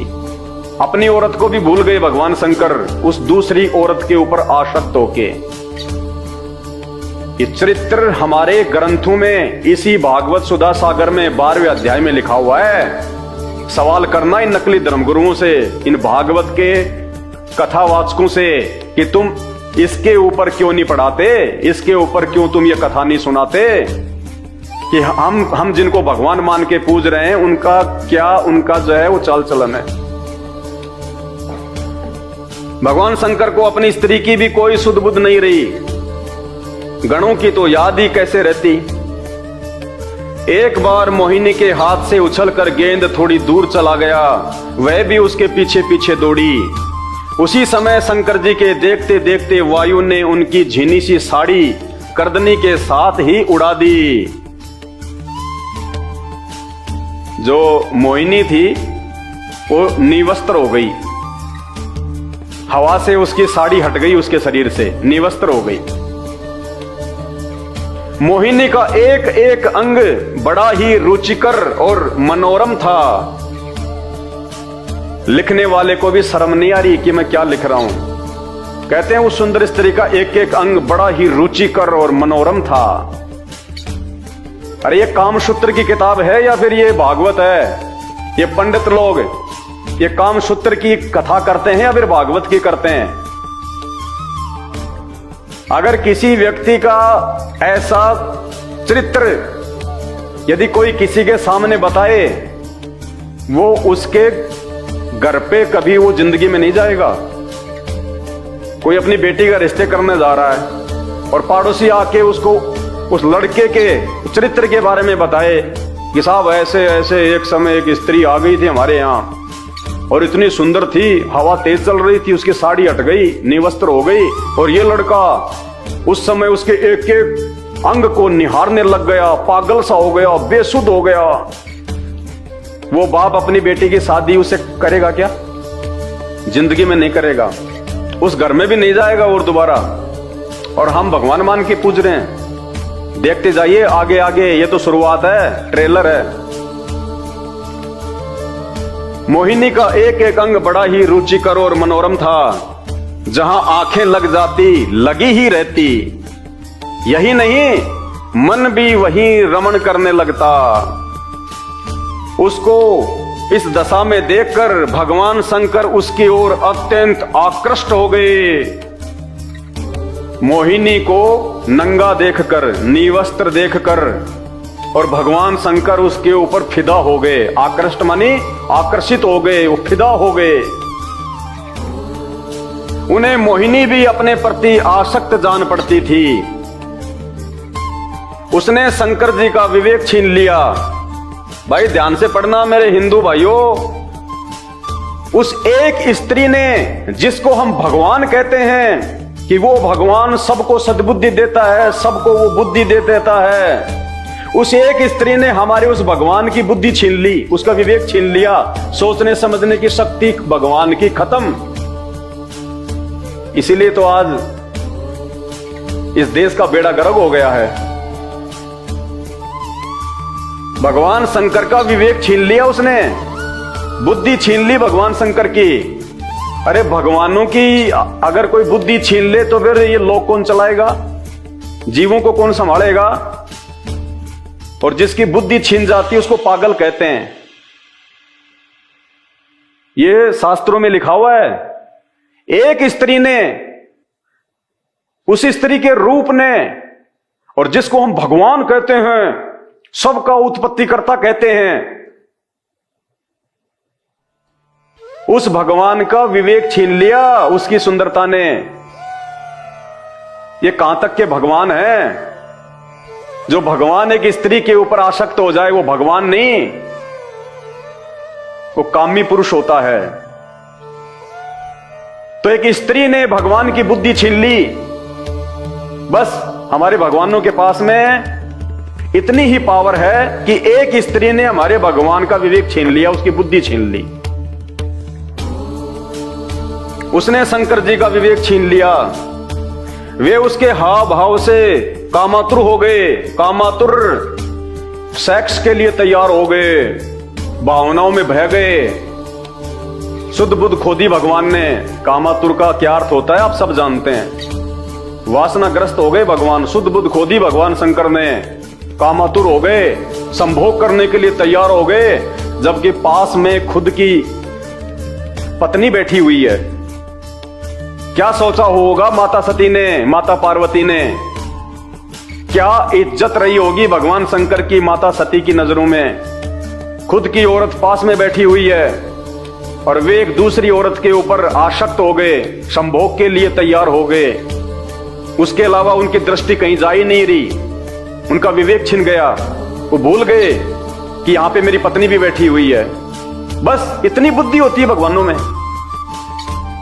अरे इनसे ज्यादा बुद्धि तो एक आम व्यक्ति में होती है। वो भी ऐसी घटिया हरकत नहीं करता। उसको भी समाज का भय होता है, माता पिता का भय होता है कि कल को समाज मेरे विषय में क्या सोचेगा, क्या कहेगा।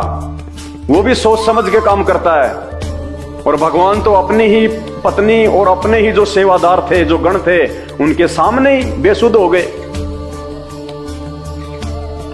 उसने शंकर जी का विवेक छीन लिया। वे उसके हाव भाव से कामातुर हो गए और भवानी के सामने ही लज्जा छोड़कर उसकी ओर चल पड़े। भगवानी यानी सती पार्वती भवानी के सामने, अपनी पत्नी के सामने ही लज्जा को छोड़ के, शर्म को छोड़ के और उसकी ओर चल पड़े, मोहिनी के पीछे चल पड़े, अपनी पत्नी को भी छोड़ के। भाइयों, मेरे ऊपर गुस्सा करने का या फिर क्रोध करने का कोई मतलब नहीं है। ये मेरे बाप दादाओं ने नहीं लिखे, ये वेद व्यास जी ने लिखे हैं। और आपके जो महाराज जी हैं, जो ये कथावाचक हैं, ये आपको दिन रात सुनाते हैं। गीता प्रेस गोरखपुर वालों ने इसको छापा है, उनके मोबाइल नंबर भी हैं, फोन नंबर भी हैं, ईमेल भी हैं, उनसे संपर्क करना कि अगर ये गलत है तो तुमने क्यों छापा। फिर वो आपको जवाब देंगे ये गलत है या सही है। आगे पढ़िए। मोहिनी वस्त्रहीन तो पहले ही हो चुकी थी, यानी नंगी तो पहले ही हो चुकी थी वो। शंकर जी को अपनी ओर आता देख बहुत लज्जित हो गई। वह एक वृक्ष से दूसरे वृक्ष की आड़ में जाकर छिप जाती और हंसने लगती, परंतु कहीं ठहरती न थी। भगवान शंकर की इंद्रियां अपने वश में नहीं रही। बताओ, ये भगवान है। भगवान शंकर की इंद्रियां अपने वश में नहीं रही, तो इनकी भक्ति करने से हमारी इंद्रियां कैसे वश में रहेंगी? कैसे हम एक अच्छे व्यक्ति बन सकते हैं, एक अच्छे साधक बन सकते हैं? जब एक औरत को देख के भगवान शंकर की भी इंद्रियां उनके काबू से बाहर हो गई, तो उस भगवान शंकर की भक्ति करने से हम जैसे 2 कोटि के आम व्यक्तियों की, आम भक्तों की इंद्रियां कैसे वश में रहेंगी? ये विचार करने की बात है। आप तो एक अच्छे इंसान भी नहीं बन सकते, क्योंकि हम जिसकी पूजा करते हैं उसके गुण और उसका चरित्र उस व्यक्ति ने अपने ऊपर धारण करना होता है कि मैं भी उनके जैसा बनूं। आज कौन माँ बाप चाहेगा अपने बच्चों को भगवान शंकर जी के जैसा बनाना? क्या चाहेगा कोई माँ बाप कि मेरा बच्चा मार्केट में जब जाए, स्कूल या कॉलेज में जाए, और यदि कोई सुंदर स्त्री या कोई बहन बेटी दिखाई दे तो उसके ऊपर आसक्त हो जाए, मोहित हो जाए? चाहेगा कोई माँ बाप? तो हम जिसकी पूजा करते हैं उसके गुण और उसका चरित्र ऑटोमेटिक हमारे अंदर समाहित हो जाता है। और इसी का यह नतीजा है कि आज समाज के अंदर माता बहनों का निकलना मुश्किल हो जाता है। बेचारी पूरे शरीर पे कपड़े पहन के निकलती हैं, फिर भी लोगों की जो कुदृष्टि है उससे वो जो है वो बच नहीं पाती। इन भगवानों की भक्ति करते करते, क्योंकि जिसकी भक्ति करेंगे उसके गुण, उसका स्वभाव ऑटोमेटिक उस भगत में आएगा। तो ये हमारे भगवानों का स्वभाव है, शंकर जी का, महादेव जिसको हम कहते हैं महादेव। भागवत में लिखा हुआ है जिसकी तुम कथा करते हो, और ये कथा करने से फिर तुम्हारा जो चरित्र है, तो तुम्हारे बच्चों का जो वो चरित्र है वो कहां से ठीक रहेगा? भगवान शंकर की इंद्रियां अपने वश में नहीं रही, वे काम वश हो गए। बताओ, फैल हो गए, डिस्फ्यूज हो गए, काम वश हो गए। अतः अथिनी के पीछे हाथी की तरह उनके पीछे दौड़ने लगे। 84 लाख योनियों में सबसे ज्यादा सेक्स, सबसे ज्यादा काम वासना हाथी के अंदर बताई गई है। तो वेदव्यास जी कह रहे हैं जैसे एक हाथी कामवश होके एक अथनी के पीछे अंधा होके जो है वो चल पड़ता है, वैसे हमारे भगवान की हालत हो गई, शंकर जी की, शिव जी की। विवेक खत्म, बुद्धि खत्म, सिर्फ काम वासना दिखाई दे रही है। कामातुर हाथी की तरह और उस मोहिनी के पीछे भगवान शंकर लग लिए। क्या किया फिर भगवान शंकर ने? क्या किया हमारे भगवान ने, जिनके भरोसे हम वैकुंठ में जाने की सोच रहे हैं, शंकर जी के लोक में जाने की सोच रहे हैं, मुक्ति प्राप्त करने की सोच रहे हैं, यहां भी सुख प्राप्त करने की सोच रहे हैं। उन्होंने यानी भगवान शंकर ने अत्यंत वेग से यानी दौड़ के भाग के उसका पीछा करके पीछे से उसका जूड़ा पकड़ लिया, पीछे से उसका जूड़ा पकड़ लिया मोहिनी का भगवान शंकर ने। और उसकी इच्छा न होने पर भी उसे दोनों भुजाओं में भरकर हृदय से लगा लिया। आज अगर कोई किसी लड़की को छेड़ देता है और वो मुकदमा कर देती है तो पॉक्सो एक्ट लगता है, 10 साल की जेल है। तो क्या हम ये सीखें अपने भगवान से कि अगर तुम्हें कहीं भी मार्केट में या बाजार में, स्कूल में या कॉलेज में कोई सुंदर लड़की दिखाई दे जाए तो तुम उसके ऊपर आसक्त हो जाओ और उसको वहीं पकड़ लो, उसको सबके सामने उसकी बात भर लो। ये सीखेंगे हम भगवानों से। ये चरित्र होता है भगवान का जिसको हम भगवान कहते हैं। इनकी पूजा हम करें ताकि इनका स्वभाव, इनके गुण हमारे अंदर भी आ जाएं और रोज हमारे यहां पे जूते लगे। भाई और बहनों, विचार करो, ये संत रामपाल जी ने नहीं लिखे, मैंने नहीं लिखे, वेद व्यास जी ने लिखा है, गीता प्रेस गोरखपुर वालों ने छापा है और आपके धर्मगुरु लेके आते हैं और आपको ये कथाएं सुनाते हैं। सवाल करो उनसे कि क्या एक भगवान का ऐसा चरित्र होता है क्या? अपनी पत्नी के सामने दूसरी औरत के ऊपर आसक्त हो गए, अपनी ही पत्नी के सामने दूसरी औरत को बांध भर लिया, संभोग करने की दृष्टि से काम वासना में लिप्त होके। आम व्यक्ति को भी तो इतनी शर्म होती है आज, आम व्यक्ति को भी। अगर कोई व्यक्ति अपनी औरत के साथ कहीं जा रहा है, चाहे कितनी सुंदर क्यों ना आ जाओ, वो व्यक्ति में भी इतनी कॉमन सेंस होती है, वो भी ऐसी नीच और गंदी हरकत नहीं करेगा जो हमारे भगवान कर रहे हैं। ये पूजा के योग्य हैं। जीवन बर्बाद कर देंगे ये नकली संत महात्मा शंकराचार्य गुरु, ये कथावाचक आपका जीवन बर्बाद। समय रहते संत रामपाल जी के सत्संग सुनना शुरू कर दो, ये मानव जीवन व्यर्थ हो जाएगा। वरना यूट्यूब पे जाके सर्च करो सृष्टि रचना संत रामपाल जी भगवान, अगर अपना जीवन बचाना चाहते हो तो। वरना इनकी पूजा करके इनके जैसे ही बनोगे, इनके जैसे ही आज समाज बन भी रहा है। बात बात पे झगड़ा, क्रोध, लड़ाई, ये काम वासना, माता बहनों को गंदी नजरों से देखना। अगर भगवान ऐसा करेगा तो भगत क्या करेगा? अरे गुरु अगर बैंगन खाएगा और चेले को कहेगा कि तू परहेज कर, तो वो कैसे करेगा? कभी नहीं कर सकता। तो आज शंकर के जो भगत हैं वो भी ऐसा ही करेंगे, ब्रह्मा विष्णु महेश के भगत हैं वो भी ऐसा ही करेंगे। आने वाले दिनों में आपको इन्हीं धर्म ग्रंथों से आपको ब्रह्मा जी का बताएंगे। अपनी ही बेटी को उन्होंने पीछे से बांध भर ली काम वासना में होके। चलो शंकर जी तो चलो कोई दूसरी औरत है, ब्रह्मा जी ने तो अपनी खुद की बेटी। भाई शर्म आती है इनको भगवान बोलते हुए। तो कौन है फिर वो भगवान जो ये सृष्टि चला रहा है?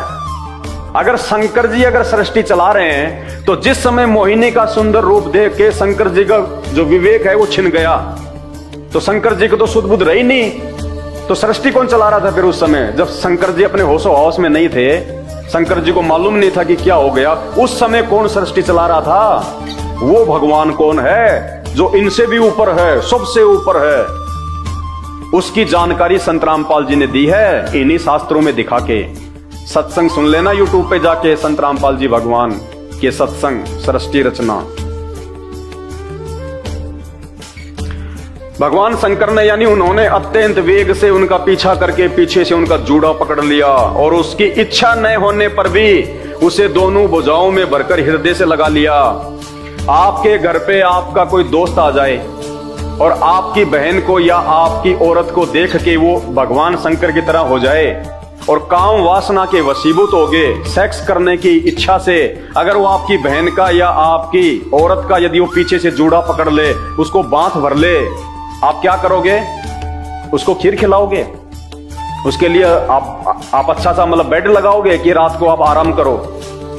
उसी समय जूते मार मार के भगा दोगे आप कि नालायक इंसान, तुझे ये भी नहीं पता कि समाज में कैसे राज आता है। दूसरे की माँ बहन बेटियों को अपनी माँ बहन और बेटी की दृष्टि से जो है वो देखना चाहिए।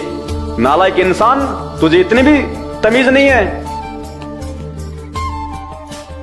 और भगवान की हम पूजा कर रहे हैं जो वही काम कर रहे हैं।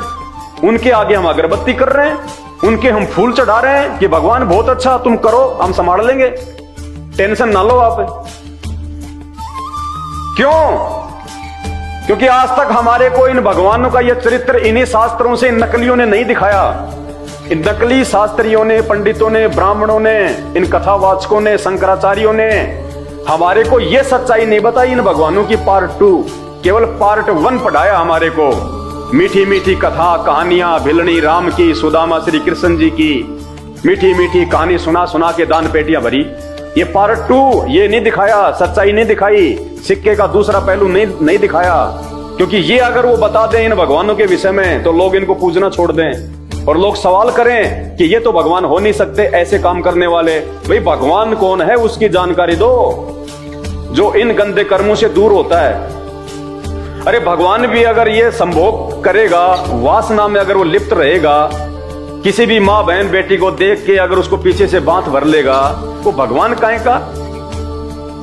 तो इनके पास कोई जवाब नहीं होता, क्योंकि इनको तत्व ज्ञान नहीं है। इन पंडितों को, इन कथावाचकों को, इनको सृष्टि रचना का नहीं पता। उसके लिए आपको केवल संत रामपाल जी के सत्संग सुनने पड़ेंगे यूट्यूब पे। सृष्टि रचना संत रामपाल जी भगवान, फिर देखना आपकी आंखें खुल जाएंगी, आंखें कि हे भगवान हमारा तो जीवन बर्बाद हो रहा था, भला हुआ जो समय रहते हमें संत रामपाल जी भगवान के बारे में पता चल गया। उन्होंने अत्यंत वेग से उनका पीछा करके पीछे से उनका जूड़ा पकड़ लिया और उसकी इच्छा न होने पर भी उसे दोनों भुजाओं में भरकर हृदय से लगा लिया। जैसे हाथी हथीनी का आलिंगन करता है, वैसे ही भगवान शंकर ने उसका आलिंगन किया। भगवान शंकर ने बांध भर के छाती से लगा के और जो है वो किस करने लग गए जबरदस्ती। आलिंगन का मतलब किस करना, काम वासना के वशीभूत होके। ये भी नहीं विचार किया कि मेरी पत्नी क्या कहेगी, मेरे बच्चे क्या कहेंगे। किन भगवानों को भगवान मान के भाई साहब हम मुक्ति सोच रहे हैं? ये आप और हमारे जैसे ही हैं। जैसे गांव का एक व्यक्ति 4 वोट लेके और वो मंत्री बन जाए तो उसके हाथ में पावर आ जाती है वो हमारे गांव का ही, हमारे जैसा ही है, बस वो शक्ति उसके हाथ में आ गई। तो ये भगवान शंकर, ब्रह्मा, विष्णु, महेश और देवता, ये भी इंसानी थे, ये भी 84 लाख योनियों में हैं। जब इनका कभी मानव जन्म हुआ था, इन्होंने कोई अच्छी भक्ति की थी, दान पुण्य इन्होंने ठीक ठाक किए थे, जिस कारण से वो भक्ति के प्रभाव से, वो बल से, वो पावर से आज इनको ये पोस्ट मिली हुई है। और जैसे इनकी भक्ति समाप्त होगी, ये भक्ति समाप्त करने के तो लक्षण नहीं है, जैसे इनकी भक्ति समाप्त होगी फिर ये यहीं आएंगे 84 लाख योनियों में। तो ये भी हमारे जैसे ही हैं। लेकिन ये चरित्र देखो, अगर भगवान का ऐसा चरित्र होगा तो भक्ति कौन करेगा? भाई कोई मूर्ख कर सकता है, समझदार व्यक्ति उसकी भक्ति नहीं करेगा जिसका ये चरित्र हो। ऐसे चरित्र वाले को तो लोग अपने जो है वो घर में भी नहीं घुसने दे, अपनी मां बहन बेटियों से दूर रखते हैं, और हम इनको भगवान मान के पूज रहे हैं। भाई विचार करने की बात है। जैसे हाथी हथीनी का आलिंगन करता है, वैसे ही भगवान शंकर ने उसका आलिंगन किया, किस करना शुरू कर दिया। वह इधर उधर खिसक कर छुड़ाने की चेष्टा करने लगी, वो बेचारी अपना बचाव करने लगी और भगवान ने जबरदस्ती पकड़ लिया। आज कोई जबरदस्ती करे तो कोर्ट उसको 10 साल की सजा कर देती है। इसी छीना झपटी में उनके सिर के बाल बिखर गए। वास्तव में वह सुंदरी भगवान की रची हुई माया थी। कौन थी वो सुंदरी? भगवान की रची हुई माया। तो फिर शंकर जी कौन थे? फिर शंकर जी कौन थे? जब वो मोहिनी भगवान की रची हुई माया थी तो फिर शंकर जी कौन थे? फिर शंकर जी तो भगवान हुए नहीं।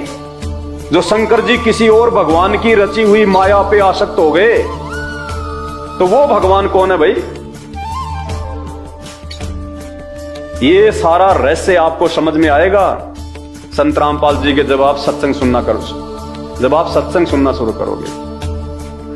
वास्तव में वह सुंदरी भगवान की रची हुई माया थी। इससे उसने किसी प्रकार शंकर जी से भुजा पास से अपने को छुड़ा लिया। बड़ी मशक्कत करके बेचारी मोहिनी ने शंकर जी को अपनी भुजाओं से छुड़ा लिया। अब बताओ, ये तो समर्थ भी नहीं है। अरे यहां कोई पहलवान अगर किसी औरत को पकड़ ले तो वो छुड़ा नहीं सकती। और शंकर भगवान, जिसको हम भगवान कहते हैं, महेश्वर, पावरफुल, और एक औरत उस भगवान से अपने आप को छुड़ा के भाग गई, जबकि भगवान ने तो जबरदस्ती पकड़ रखा था ढंग से। तो भगवान में तो पावर भी नहीं है भुजाओं में, एक औरत छुड़ा के भाग गई। ये भी विचार करने की बात है। इससे उसने किसी प्रकार शंकर जी के भुजा पास से अपने को छुड़ा लिया और बड़े वेग से भागी, बड़ी तेजी से भागी बेचारी अपनी इज्जत रक्षा के लिए।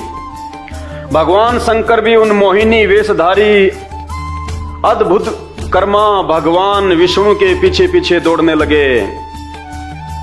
विष्णु भी कम नहीं है, मजे वो भी पूरे ले रहा है कि ढंग से पागल करूंगा आज तेरे को। उस समय ऐसा जान पड़ता था मानो उनके शत्रु कामदेव ने इस समय उन पर विजय प्राप्त कर ली। बताओ, यानी सेक्स ने भगवान शंकर पे विजय प्राप्त कर ली, ऐसा जान पड़ रहा था। वेदव्यास जी कह रहे हैं, अरे जब एक कामदेव, वो तो एक देव है, महादेव नहीं है, जब एक देवता ने, एक कामदेव ने और शंकर जी के ऊपर विजय प्राप्त कर ली तो ये काहे के भगवान हुए, काहे के महादेव हुए। वो कामदेव बड़ा हो गया शंकर भगवान से, तो जिसने भगवान शंकर पे विजय प्राप्त कर ली। इसलिए तो रावण ने इन 33 करोड़ देव देवताओं को अपनी जेल में डाल रखा था, इन्हीं कर्मों के चलते। तो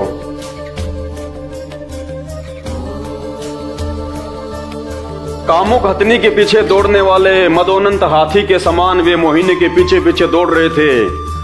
फिर भी भगवान पीछे पीछे हो लिए उसके। यद्यपि अब देखना पुण्यात्माओं, बोलते हुए भी हमें शर्म आएगी, इसलिए मैं हाथ जोड़ के विनती करता हूं, सुनने का प्रयास जरूर करो ताकि आपकी आंखें खुलें कि ऐसे ऐसे कर्म करने वाले भगवान नहीं हो सकते। आपको उस भगवान की आवश्यकता है, स्त्री जिसके आसपास भी नहीं होती, काम वासना जिसके आसपास भी नहीं होती, जिस भगवान के ऊपर ना कोई देव, ना महादेव, ना काम वासना कोई भी विजय प्राप्त ना कर सके। आज इस पूरी पृथ्वी पे वो भगवान, वो परमात्मा संत रामपाल जी हैं। जब तक आप उनका सत्संग नहीं सुनेंगे तब तक आप उनके जीवन के विषय में भी कुछ नहीं जान पाएंगे। भ्रमित करने वाले आपको बहुत करेंगे, लेकिन शास्त्रों में जो सच्चाई है, जो उन्होंने आज आके बताई है, ये भगवान के अलावा कोई दूसरा नहीं बता सकता। क्या किया फिर भगवान शंकर ने? भगवान शंकर का वीर्य अमोघ है, फिर भी मोहिनी की माया से वह संखलित हो गया। इससे घटिया और चरित्र नहीं हो सकता। लेखक कह रहा कि वैसे तो भगवान शंकर का जो वीर्य होता है वो बहुत ज्यादा वो पावरफुल है, अमोघ है, लेकिन उस मोहिनी के रूप को देख के भगवान शंकर का वीर्यपात हो गया। कपड़ों में जैसे रात्रि को सौपन दोष हो जाता है, जब रात्रि में ऐसा कोई सौपन आता है और आदमी का जब वीर्यपात हो जाता है, ये हालत हमारे भगवान की, शंकर जी की। उस मोहिनी के रूप को ही देख के, उसकी सुंदरता को देख के, और भगवान शंकर का उसके कपड़ों में वीर्यपात हो गया। इतने कामातुर हो गए, इतने काम वासना में चले गए, ये भी नहीं ख्याल किया कि सामने मेरी औरत बैठी हुई है, मेरे बच्चे बैठे हुए हैं, मेरे गण बैठे हुए हैं। भला हो जिन्होंने ये शास्त्रों में सच्चाई लिख दी और आज आप और हमारी आंखें खोलने के लिए पर्याप्त है। अगर भगवान इतना ही कमजोर है तो कहां से मुक्ति कर देगा हमारी?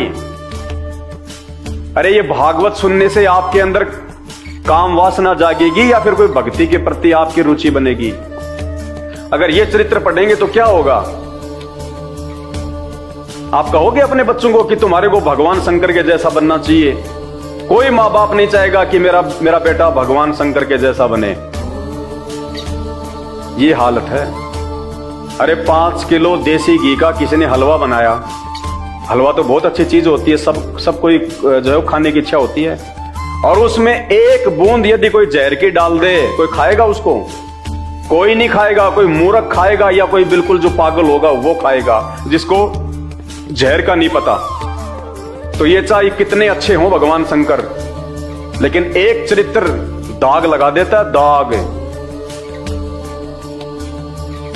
भाई और बहनों, विचार करो इन बातों पे। इन संतों ने, महंतों ने, इन पंडितों ने, इन शंकराचार्यों ने, इन भागवत के कथाकारों ने आप और हमारे को कहां मूर्ख बना रखा है। सिर्फ दान दक्षिणा के लिए आप लोगों तक ये सच्चाई नहीं पहुंचाई जा रही। धन्यवाद करो संत रामपाल जी भगवान का, जो सन 1994 से इन शास्त्रों को टीवी चैनलों पे दिखा दिखा के सच्चाई बता रहे हैं, और लाखों की संख्या में भगत आत्माओं ने अपना जीवन धन्य बना लिया। जीवन धन्य। मर्यादाओं के बिना भक्ति नहीं होती, नियमों के बिना भक्ति नहीं होती। जैसे किसी को कोई कैंसर का रोग है, डॉक्टर के पास जाएगा, डॉक्टर ऑपरेशन कर देगा और फिर उसको कुछ परहेज बताएगा। जब तक वो परहेज नहीं निभाएगा उसका इलाज संभव नहीं है, वो स्वस्थ नहीं हो सकता। ठीक इसी प्रकार जो भक्ति होती है उसके नियम होते हैं, मर्यादा होती है, जिनमें एक मर्यादा है दूसरे की मां बहन बेटे को अपनी मां बहन की नजर से देखना। ये नियम है भक्ति का। तो काहे की भक्ति है? शंकर जी तो खुद ही नियम तोड़ रहे हैं, इनके भक्तों पे कहां होगा असर? अरे मैं खाऊं गुड़ और दूसरों को कहूं भैया गुड़ नहीं खाना चाहिए, पेट में कीड़े पड़ जाएंगे, कहां से मेरे शब्द काम करेंगे? नहीं करेंगे। तो शंकर जी का ये चरित्र है तो उनके भक्तों का क्या होगा? कहां जाएंगे उनके भगत? इसलिए तो हम मरने के बाद में उनके श्राद्ध निकालते हैं, क्योंकि भूत बनते हैं सब भूत। ये पूर्ण परमात्मा नहीं है, पूर्ण भगवान नहीं है, सृष्टि का रचनहार नहीं है, ये महादेव नहीं है। ये तो आम इंसान का भी ऐसा नहीं होता है चरित्र। अगर गांव में कोई इंसान अगर सरेआम ऐसा कर दे, उस आदमी को गांव से बाहर निकाल दिया जाता है मुंह काला करके। और शंकर जी की हम घर में मूर्ति लगा के, फोटो लगा के हम इनके आगे अगरबत्ती कर रहे हैं, दिया जला रहे हैं, भगवान मान रहे हैं। भाई हमारी बुद्धि बिल्कुल फेल हो चुकी है, हमें पता ही नहीं फिर कौन भक्ति है और क्या भगवान है। देखा देखी में चल रहे हैं, भेड़ चाल में। जिसने जो बता दिया वो ही पूज लो, अंत में रोगे पछताओगे। जब ये शरीर छूटेगा ना, भगवान हिसाब मांगेगा वहां। वो पूर्ण परमात्मा जो इन सब के ऊपर है, जिसकी जानकारी संत रामपाल जी ने दी है और दुनिया में किसी के पास नहीं है, वो हिसाब मांगेगा एक एक श्वास का, कि बेटा इस श्वास से मैंने तेरे को पूर्ण गुरु से नाम लेके और सही मंत्र जाप करने के लिए दी थी, हिसाब दे। क्या हिसाब दोगे? उस समय ये शंकर जी नहीं आएंगे बचाने, ब्रह्मा विष्णु जी नहीं आएंगे, देव देवता नहीं आएंगे, खुद के कर्म खुद ने भोगने पड़ेंगे। तुम्हारे ये गुरुजन नहीं आएंगे, ये कथा कहने वाले, ये खुद उस समय आपको नरक में पड़े हुए मिलेंगे। विचार करो, अभी समय है। जब तक आप जीवित हैं तब तक समय है आपके पास में। एक बार शरीर छूट गया ना, कोई धनी नहीं है फिर। भगवान शंकर का वीर्य अमोघ है, फिर भी मोहिनी की माया से वह संकलित हो गया। भगवान शंकर का वीर्य पृथ्वी पर जहां जहां गिरा वहां सोने चांदी की खाने बन गई, और उसको तुम अपने कानों में और नाक में और अपने गले में तुम सजा के घूम रहे हो। शर्म की बात है ये। तो ये चरित्र है हमारे भगवानों का। क्या भक्ति करें, कैसे दुनिया का भला होगा? तभी तो हर आदमी की नजर आजकल गंदी हो रखी है। अपनी मां बहन बेटियों को कोई सरेआम नहीं बाहर भेजता मार्केट में अकेला, सब राक्षस बैठे हुए हैं। 5-5 साल की बच्चियों के बलात्कार हो जाते हैं। भाई जब भगवान ऐसा करेंगे तो फिर उसके भगत क्या करेंगे? आम व्यक्ति क्या करेगा? समाज कैसे सुधरेगा? अगर इनका ये चरित्र है तो ये कथाकारों का क्या चरित्र होगा? उनके उजले उजले कपड़ों को देख के मत जाना, अंदर से क्या है वो। जब उनके इष्ट देव का ये चरित्र है तो उनके इष्ट देव की वो कथा करने वालों का क्या चरित्र होगा, क्या उनका स्वभाव होगा? कॉमन सेंस की बात है। दिखने में तो शंकर जी भी बहुत अच्छे लगते हैं, लेकिन पर्दे के पीछे क्या खेल है इस चीज को समझो, अपना जीवन बर्बाद होने से बचाओ भाई और बहनों। ये कोई झूठ नहीं है, पाखंड नहीं है। ये शास्त्र सबके घरों में रखे हुए हैं, नहीं है तो मार्केट से ले आना। श्री भागवत सुधा सागर 12वां अध्याय 8वां स्कंद पेज नंबर 549 से 552 पढ़ लेना। झुठला नहीं सकता कोई।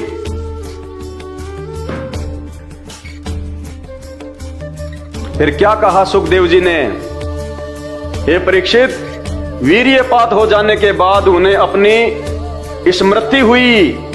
उन्होंने देखा कि अरे भगवान की माया तो मुझे खूब छकाया। कहते हैं वो वीर्यपात होने के बाद में भगवान का जो बुद्धि थी, जो विवेक थी, वापस उनके खोपड़ी में आई और उन्होंने कहा कि अरे ये क्या कर दिया मैंने, ओ हो, भगवान ने तो मुझे बड़ा मूर्ख बनाया। अरे वीर्यपात होने के बाद तो आम व्यक्ति की बुद्धि भी ठिकाने आ जाती है, तो भगवान की आ गई तो जो है कौन सी बड़ी बात हो गई। यहां काम वासना में आदमी जो है दूसरे की औरतों का बलात्कार कर देते हैं जबरदस्ती। बलात्कार के मुकदमे बहुत हो रहे हैं। वो कर तो देते हैं बलात्कार, लेकिन वो बलात्कार होने के बाद में फिर उनकी बुद्धि ठिकाने आ जाती है जब पुलिस के डंडे पड़ते हैं, जब उनको जेल होती है तब। फिर तो इंसानों की भी आ जाती है बुद्धि ठिकाने। कहते हैं फिर बाद में भगवान की स्मृति वापस आ गई। वो पहले कहां चली गई थी, ब्रह्मांड में चली गई थी। वो भगवान ही था तो भगवान की बुद्धि कहां चली गई, और जिसकी बुद्धि जिसकी खोपड़ी से बाहर चली गई वो भगवान कहां हुआ फिर। तो विचार करो भाइयों, जागो। ये शास्त्र और ये शिक्षा, आज से पहले ये शास्त्र हिंदी में अनुवादित नहीं थे। आज से पहले एक ब्राह्मणों के अलावा दूसरों को शिक्षा ग्रहण करने का अधिकार नहीं था। ये उस पूर्ण परमात्मा की हमारे ऊपर मेहर हुई है, जो मालिक ने हमारे को पढ़ाया लिखाया और ये शास्त्रों का हर भाषा में अनुवाद कर दिया, ताकि आज कोई भी धर्मगुरु हमारे को मूर्ख नहीं बना सके इन शास्त्रों को सुना के। तुरंत हम उनसे सवाल करें कि क्या बता रहा भाई, कौन सा भगवान, क्या भगवान, ये भगवानों का चरित्र है क्या, ऐसे होते हैं क्या भगवान? ऐसे तो हम लोग बिना भक्ति के ठीक है। फिर ये कथा सुनाएंगे हम अपने बच्चों को, अपनी माताओं को, अपनी बहनों को, जो तुम्हारे को भी सुनाने में शर्म आ रही है। ऐसा गंदा चरित्र होता है भगवानों का। जागो जागो, समय निकलता जा रहा हाथ से। ये धर्मगुरु नहीं बचाएंगे धर्मराज के दरबार से। उल्टा लटकाया जाएगा, नरक में ठोका जाएगा, फिर 84 लाख योनियों में गधे कुत्ते। आज आप कितने सुखी हो, फिर गधे कुत्ते बन के कहां पे तुम्हारे को सुख होगा। वीर्यपात हो जाने के बाद उन्हें अपनी स्मृति हुई। उन्होंने देखा कि अरे भगवान की माया तो मुझे खूब छुकाया। वे तुरंत उस दुखद प्रसंग से अलग हो गए। इसके बाद आत्म स्वरूप सर्वात्मा भगवान की ये महिमा जानकर उन्हें कोई आश्चर्य नहीं हुआ।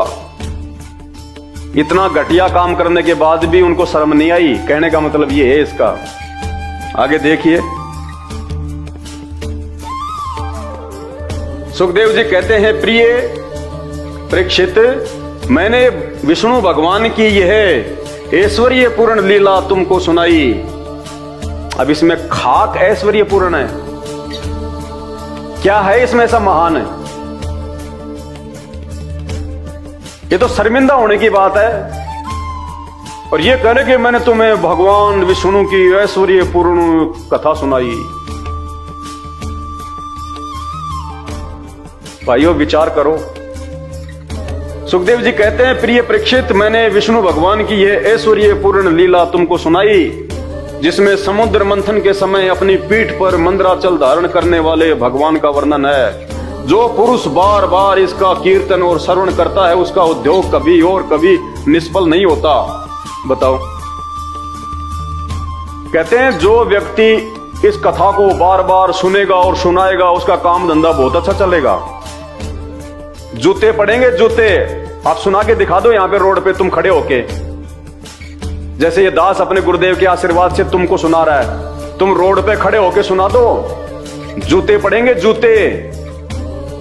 और अगर इस कथा के सुनने से और इसका कीर्तन करने से अगर काम धंधा बहुत अच्छा चले, तो ये पंडित क्या तुम्हारा काम धंधा अच्छा चलता हुआ देखना नहीं चाहते क्या? ये पंडित क्यों नहीं सुनाते तुम्हें ये कथा? जब इस कथा के सुनने और कहने से अगर अगर इतना लाभ है तो ये पंडित क्यों नहीं सुनाते तुम्हें कथा, ये ब्राह्मण क्यों नहीं सुनाते, ये कथावाचक क्यों नहीं सुनाते, ये शंकराचार्य क्यों नहीं सुनाते? क्योंकि उनको भी शर्म आती है जब ये सुनाते हैं तब। और कह रहे हैं ये कथा की सुनने से, ये कीर्तन करने से सारी इच्छाएं पूरी हो जाएंगी, उद्योग बहुत अच्छा चलेगा। ऐसे मूर्ख बनाया जा रहा है हमें, क्योंकि सुखदेव को फिर ऊपर कोई भगवान नजर नहीं आता। उसको भी पता था इन बातों का कि ऐसे जो है वो चरित्र वाला भगवान नहीं हो सकता, लेकिन सुखदेव को उनसे ऊपर दूसरे भगवानों की भी तो जानकारी नहीं। वो जानकारी संत रामपाल जी ने दी आज आके।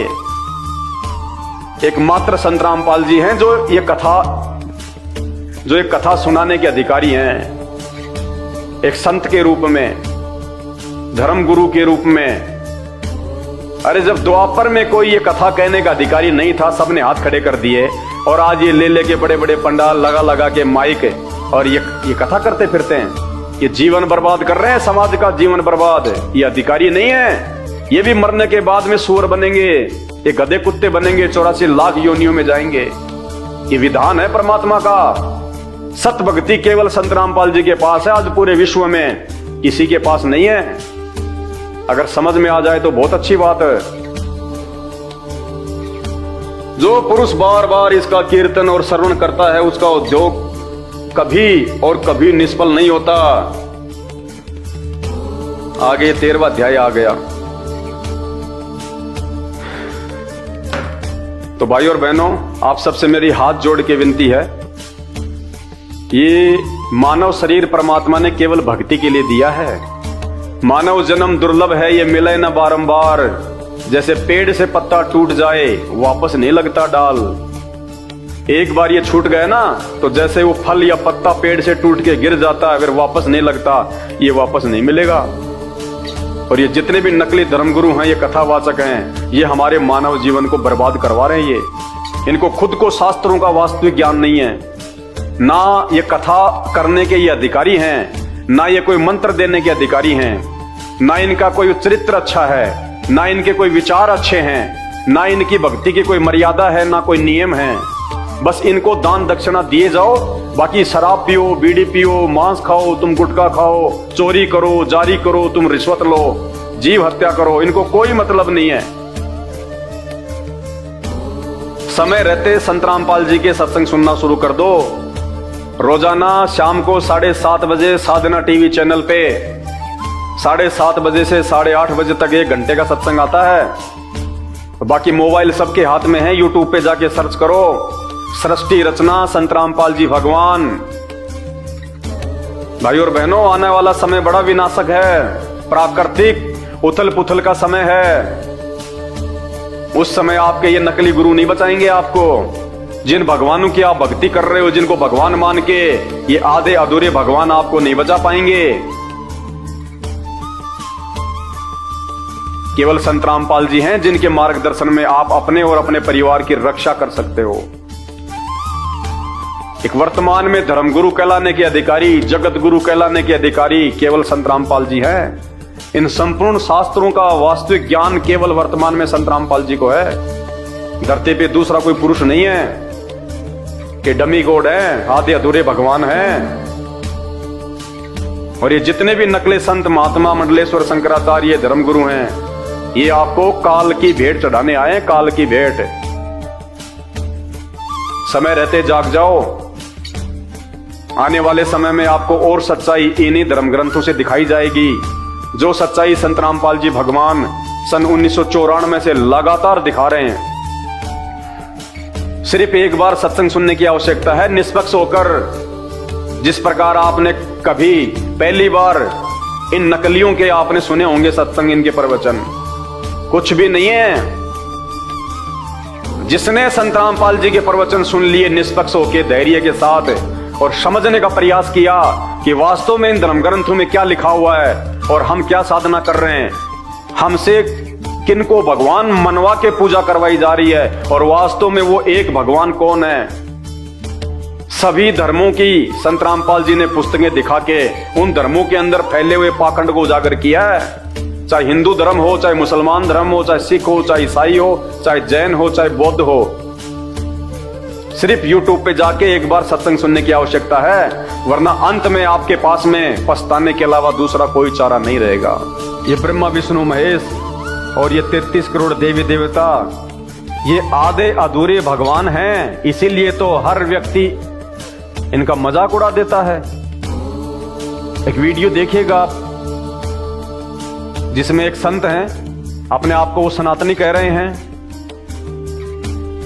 परिवाजक कह रहे हैं, संत का चोला धारण कर रखा है, शंकराचार्य जी की तरह भगवा धारण कर रखा है। और आजकल जो बागेश्वर नाम से कोई संत है, जो हनुमान जी का उपासक है, वो चैलेंज कर रहा है, आप ही का भाई सनातनी, वो चैलेंज कर रहा है कि मैं चैलेंज करता हूं बागेश्वर धाम के धीरेन्द्र शास्त्री को और उसके भगवान हनुमान को, अगर उनमें कोई पावर है तो मेरा सामना करो। वो कह रहा है कि वो पाखंड है सब, हनुमान जी के नाम पे जो भी कुछ वो कर रहा है वो पाखंड है सरासर, और हम पाखंड का समर्थन नहीं करते। और अंत में वो चैलेंज कर रहा है धीरेन्द्र शास्त्री और हनुमान को कि हनुमान अगर है, अगर कोई सिद्धि है तो आओ मेरे सामने, मैं उसको चैलेंज करता हूं। सुनिए वीडियो। पाखंडियों को छोड़ो, ये बाबा कहाँ से आ गया यहाँ?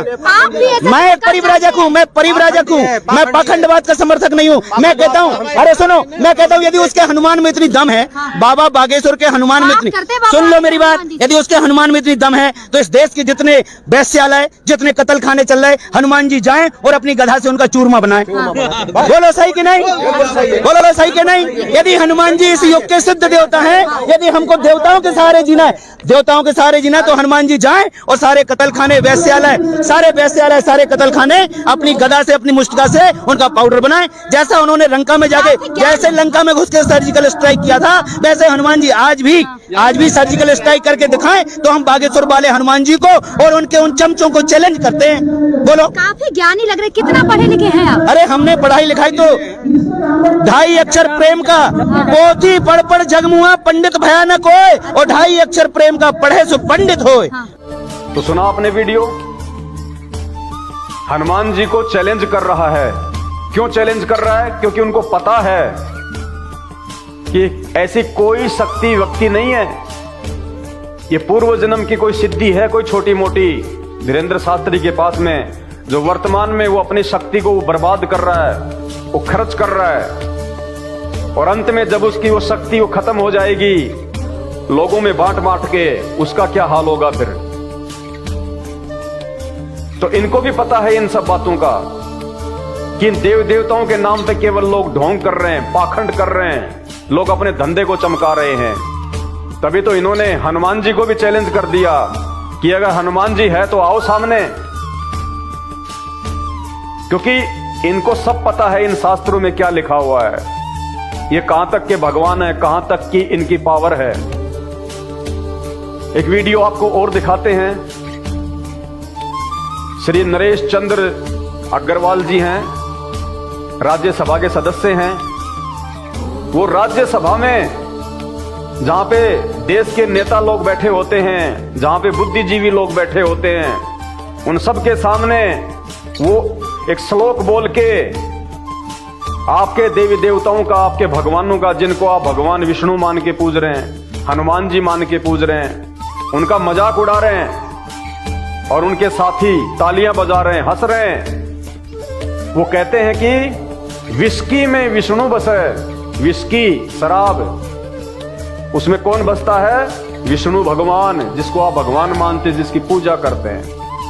विस्की में विष्णु बसे, रम में बसे श्री राम। रम के अंदर जो आर्मी में मिलती थी पहले रम की बोतल, उसमें कौन बसते हैं? आपके श्री राम, जिनके नाम पे आप देश को हिंदू राष्ट्र घोषित करना चाहते हैं, सनातन का नारा लगाते हैं, घर घर में जिनकी पूजा करते हैं आप, कहते हैं वो तो दारू में बसते हैं, रम में। विस्की में विष्णु बसे, रम में बसे श्री राम, जिनमें माता जानकी, माता जानकी सीता जी को कहां बताया उन्होंने? जिन, जो कि एक शराब आती है। जिनमें बसे माता जानकी, और ठर्रे में हनुमान, देसी पौवा आता ठर्रा, कहते हैं उसमें हनुमान जी बसते हैं। बोलो सियावर रामचंद्र की जय। सुनिए भाई साहब का वीडियो। मैंने तो इतना भी कुछ नहीं कहा, संत रामपाल जी ने तो ऐसा भी नहीं कहा कुछ उन्होंने। मेरे गुरुदेव भगवान ने तो केवल वो सच्चाई बताई है जो इन शास्त्रों में लिखी हुई है। इसको सुन के भी अगर किसी धर्मगुरु के अगर पेट में दर्द होता है तो भाई ये तो उसकी कमजोरी है। ये सच्चाई तो आज नहीं तो कल ये तो समाज के सामने आएगी। भगवान धरती पे आया हुआ है तो तुम्हारे पाखंड का पर्दाफाश होगा। तुमने जो पूर्वजों को ये भूत पूजा करवा करवा के, ये भागवत सुना सुना के जो तुमने लोगों को भूत बनवा दिया, आज उनके श्राद्ध निकलवाते हो। फिर डबल कमाई, पहले तो भागवत के नाम पे कमाई, फिर मरने के बाद में श्राद्ध के नाम पे कमाई, कर्म कांड के नाम पे कमाई। अब इस पाखंड से पर्दा उठेगा हर धर्म का। धीरे धीरे दूसरे धर्मों में फैले हुए पाखंड का भी वीडियो बनेगा। हमारा मकसद केवल समाज को सत्यता से रूबरू करवाना है। आप जैसे कथावाचक पंडित मौलवी जो दुनिया को भ्रमित कर रहे हैं अपने धंधे के लिए, सबका पाखंड उजागर होगा। परमात्मा धरती पे है, अब तुम छुपने वाले नहीं हो।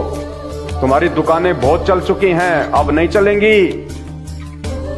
तो सुनिए भाई साहब का वीडियो और उसके बाद विचार करना कि आपके भगवानों की समाज में कहां तक इज्जत है। विस्की में विष्णु बसे, रम में बसे श्री राम, और जिन में माता जानकी, और ठर्रे में हनुमान।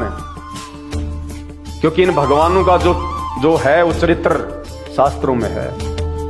इसलिए श्रीमान नरेश चंद्र अग्रवाल जी को भी बोलने में कोई शर्म नहीं आई, क्योंकि उनको पता है, उन्होंने कहीं से पढ़ लिए होंगे शास्त्र, किसी ने बता दिया होगा कि ये कहां तक के भगवान हैं, क्या इनका जो है वो चरित्र है। तो उनको भी बोलने में कोई शर्म नहीं आई और पूरा देश उनका समर्थन कर रहा है। राज्यसभा में जितने भी लोग बैठे हुए हैं जो उनकी बातों पे तालियां बजा रहे हैं, हंस रहे हैं, तो उनका समर्थन कर रहे हैं। तो ये सच्चाई है भगवानों की। सुनिए पहले उनका वीडियो। विस्की में विष्णु बसे, विस्की में विष्णु बसे, रम में श्री राम, जिनमें माता जानकी, और ठर्रे में हनुमान, सियावर रामचंद्र की जय। जबकि मैंने तो अपने गुरुदेव भगवान के आशीर्वाद से आपको वो सच्चाई बताई है जिसको कोई झुठला नहीं सकता। इन भगवानों का जो चरित्र है वो इन्हीं शास्त्रों में लिखा हुआ है। आपको सिर्फ दर्शन करवाए हैं कि महापुरुषों अंधे होके मत चलो। अंधविश्वास करना है तो पहले किसी भी चीज को जांच के, सोच समझ के, परख के करो, किसी के कहने मात्र से नहीं। दाढ़ी में लगा के कोई काला तेल और बढ़ा के बाल और बैठ जाए भागवत की कथा करने, उसको पूर्ण ज्ञानी मान के अपने आप को समर्पित मत करो। आप खुद भी आंखें खोलो, ये आपके जीवन का फैसला है। कल को जो सजा मिलेगी वो आपको मिलेगी धर्मराज के दरबार में। वो अपनी भोगेगा, तुम अपनी भोगोगे, बचाने कोई नहीं आएगा। तो भक्ति का जो विधान है, भक्ति का जो संविधान है कि कौन भगवान है, क्या भक्ति है, भगवान कहाँ है, वो कैसा है, उसके गुण क्या हैं, उसका चरित्र क्या है, सभी भगवानों का इन्हीं शास्त्रों में लिखा हुआ है। गीता, वेद, कुरान, पुराण, बाइबल, 6 शास्त्र। और ये सारे शास्त्र आज संत रामपाल जी पढ़ा रहे हैं, उंगली रख रख के आप लोगों को जगा रहे हैं। जो आप इन नकली ज्ञानहीन धर्मगुरुओं के पीछे अपना जीवन बर्बाद कर रहे हो, तो जागो भाई बहनों, जागो। समय बहुत कम है, पछताने के अलावा फिर कुछ नहीं मिलेगा। आपका सौभाग्य है जो आपको ये जानकारियां मिल रही हैं। ये जानकारियां कोई नहीं बताएगा, या तो संत रामपाल जी बता सकते हैं, या फिर उनके ज्ञान से जो परिचित हो जाएगा वो बता सकता है। हर किसी की औकात और हिम्मत नहीं है ये सच्चाई बताने की। ये महान परोपकार का कार्य है, वरना गधे, कुत्ते, सुअर तो बनना ही है जो आप अपने आसपास देखते हो। ये कहां से आ गए? ये वो ही हैं जो कभी मानव शरीर में थे आप और हमारी तरह, लेकिन भक्ति नहीं की, और की तो ये नकली संतों के पीछे लगे रहे। और आज उनकी दुर्गतियां हो रही हैं, दुर्गतियां। तो विचार करो इन सब बातों पे और समय रहते संत रामपाल जी की शरण में आ जाओ। उससे पहले उनके सत्संग सुनो, अच्छे से समझो, पहले अध्यात्म को पहचानो, पहले भगवान कौन है। आज तक तुम्हें ये नकली धर्मगुरु ये नहीं बता सके कि एक भगवान कौन है, एक परमात्मा नहीं बता सके तुम्हें शास्त्रों से निकाल के। तुम्हारे को भूत भैरव की पूजा करवा दी, देवी देवताओं की जो है वो पूजा करवा दी, जिनको रावण ने अपनी जेल में डाल रखा था। वो तुम्हारा कहां से मोक्ष कर देंगे? विचार करो इन बातों पे।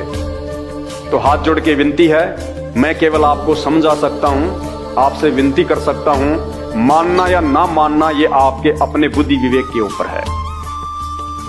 वीडियो को ज्यादा से ज्यादा शेयर करें। बंदी छोड़ सतगुरु रामपाल जी भगवान की जय हो।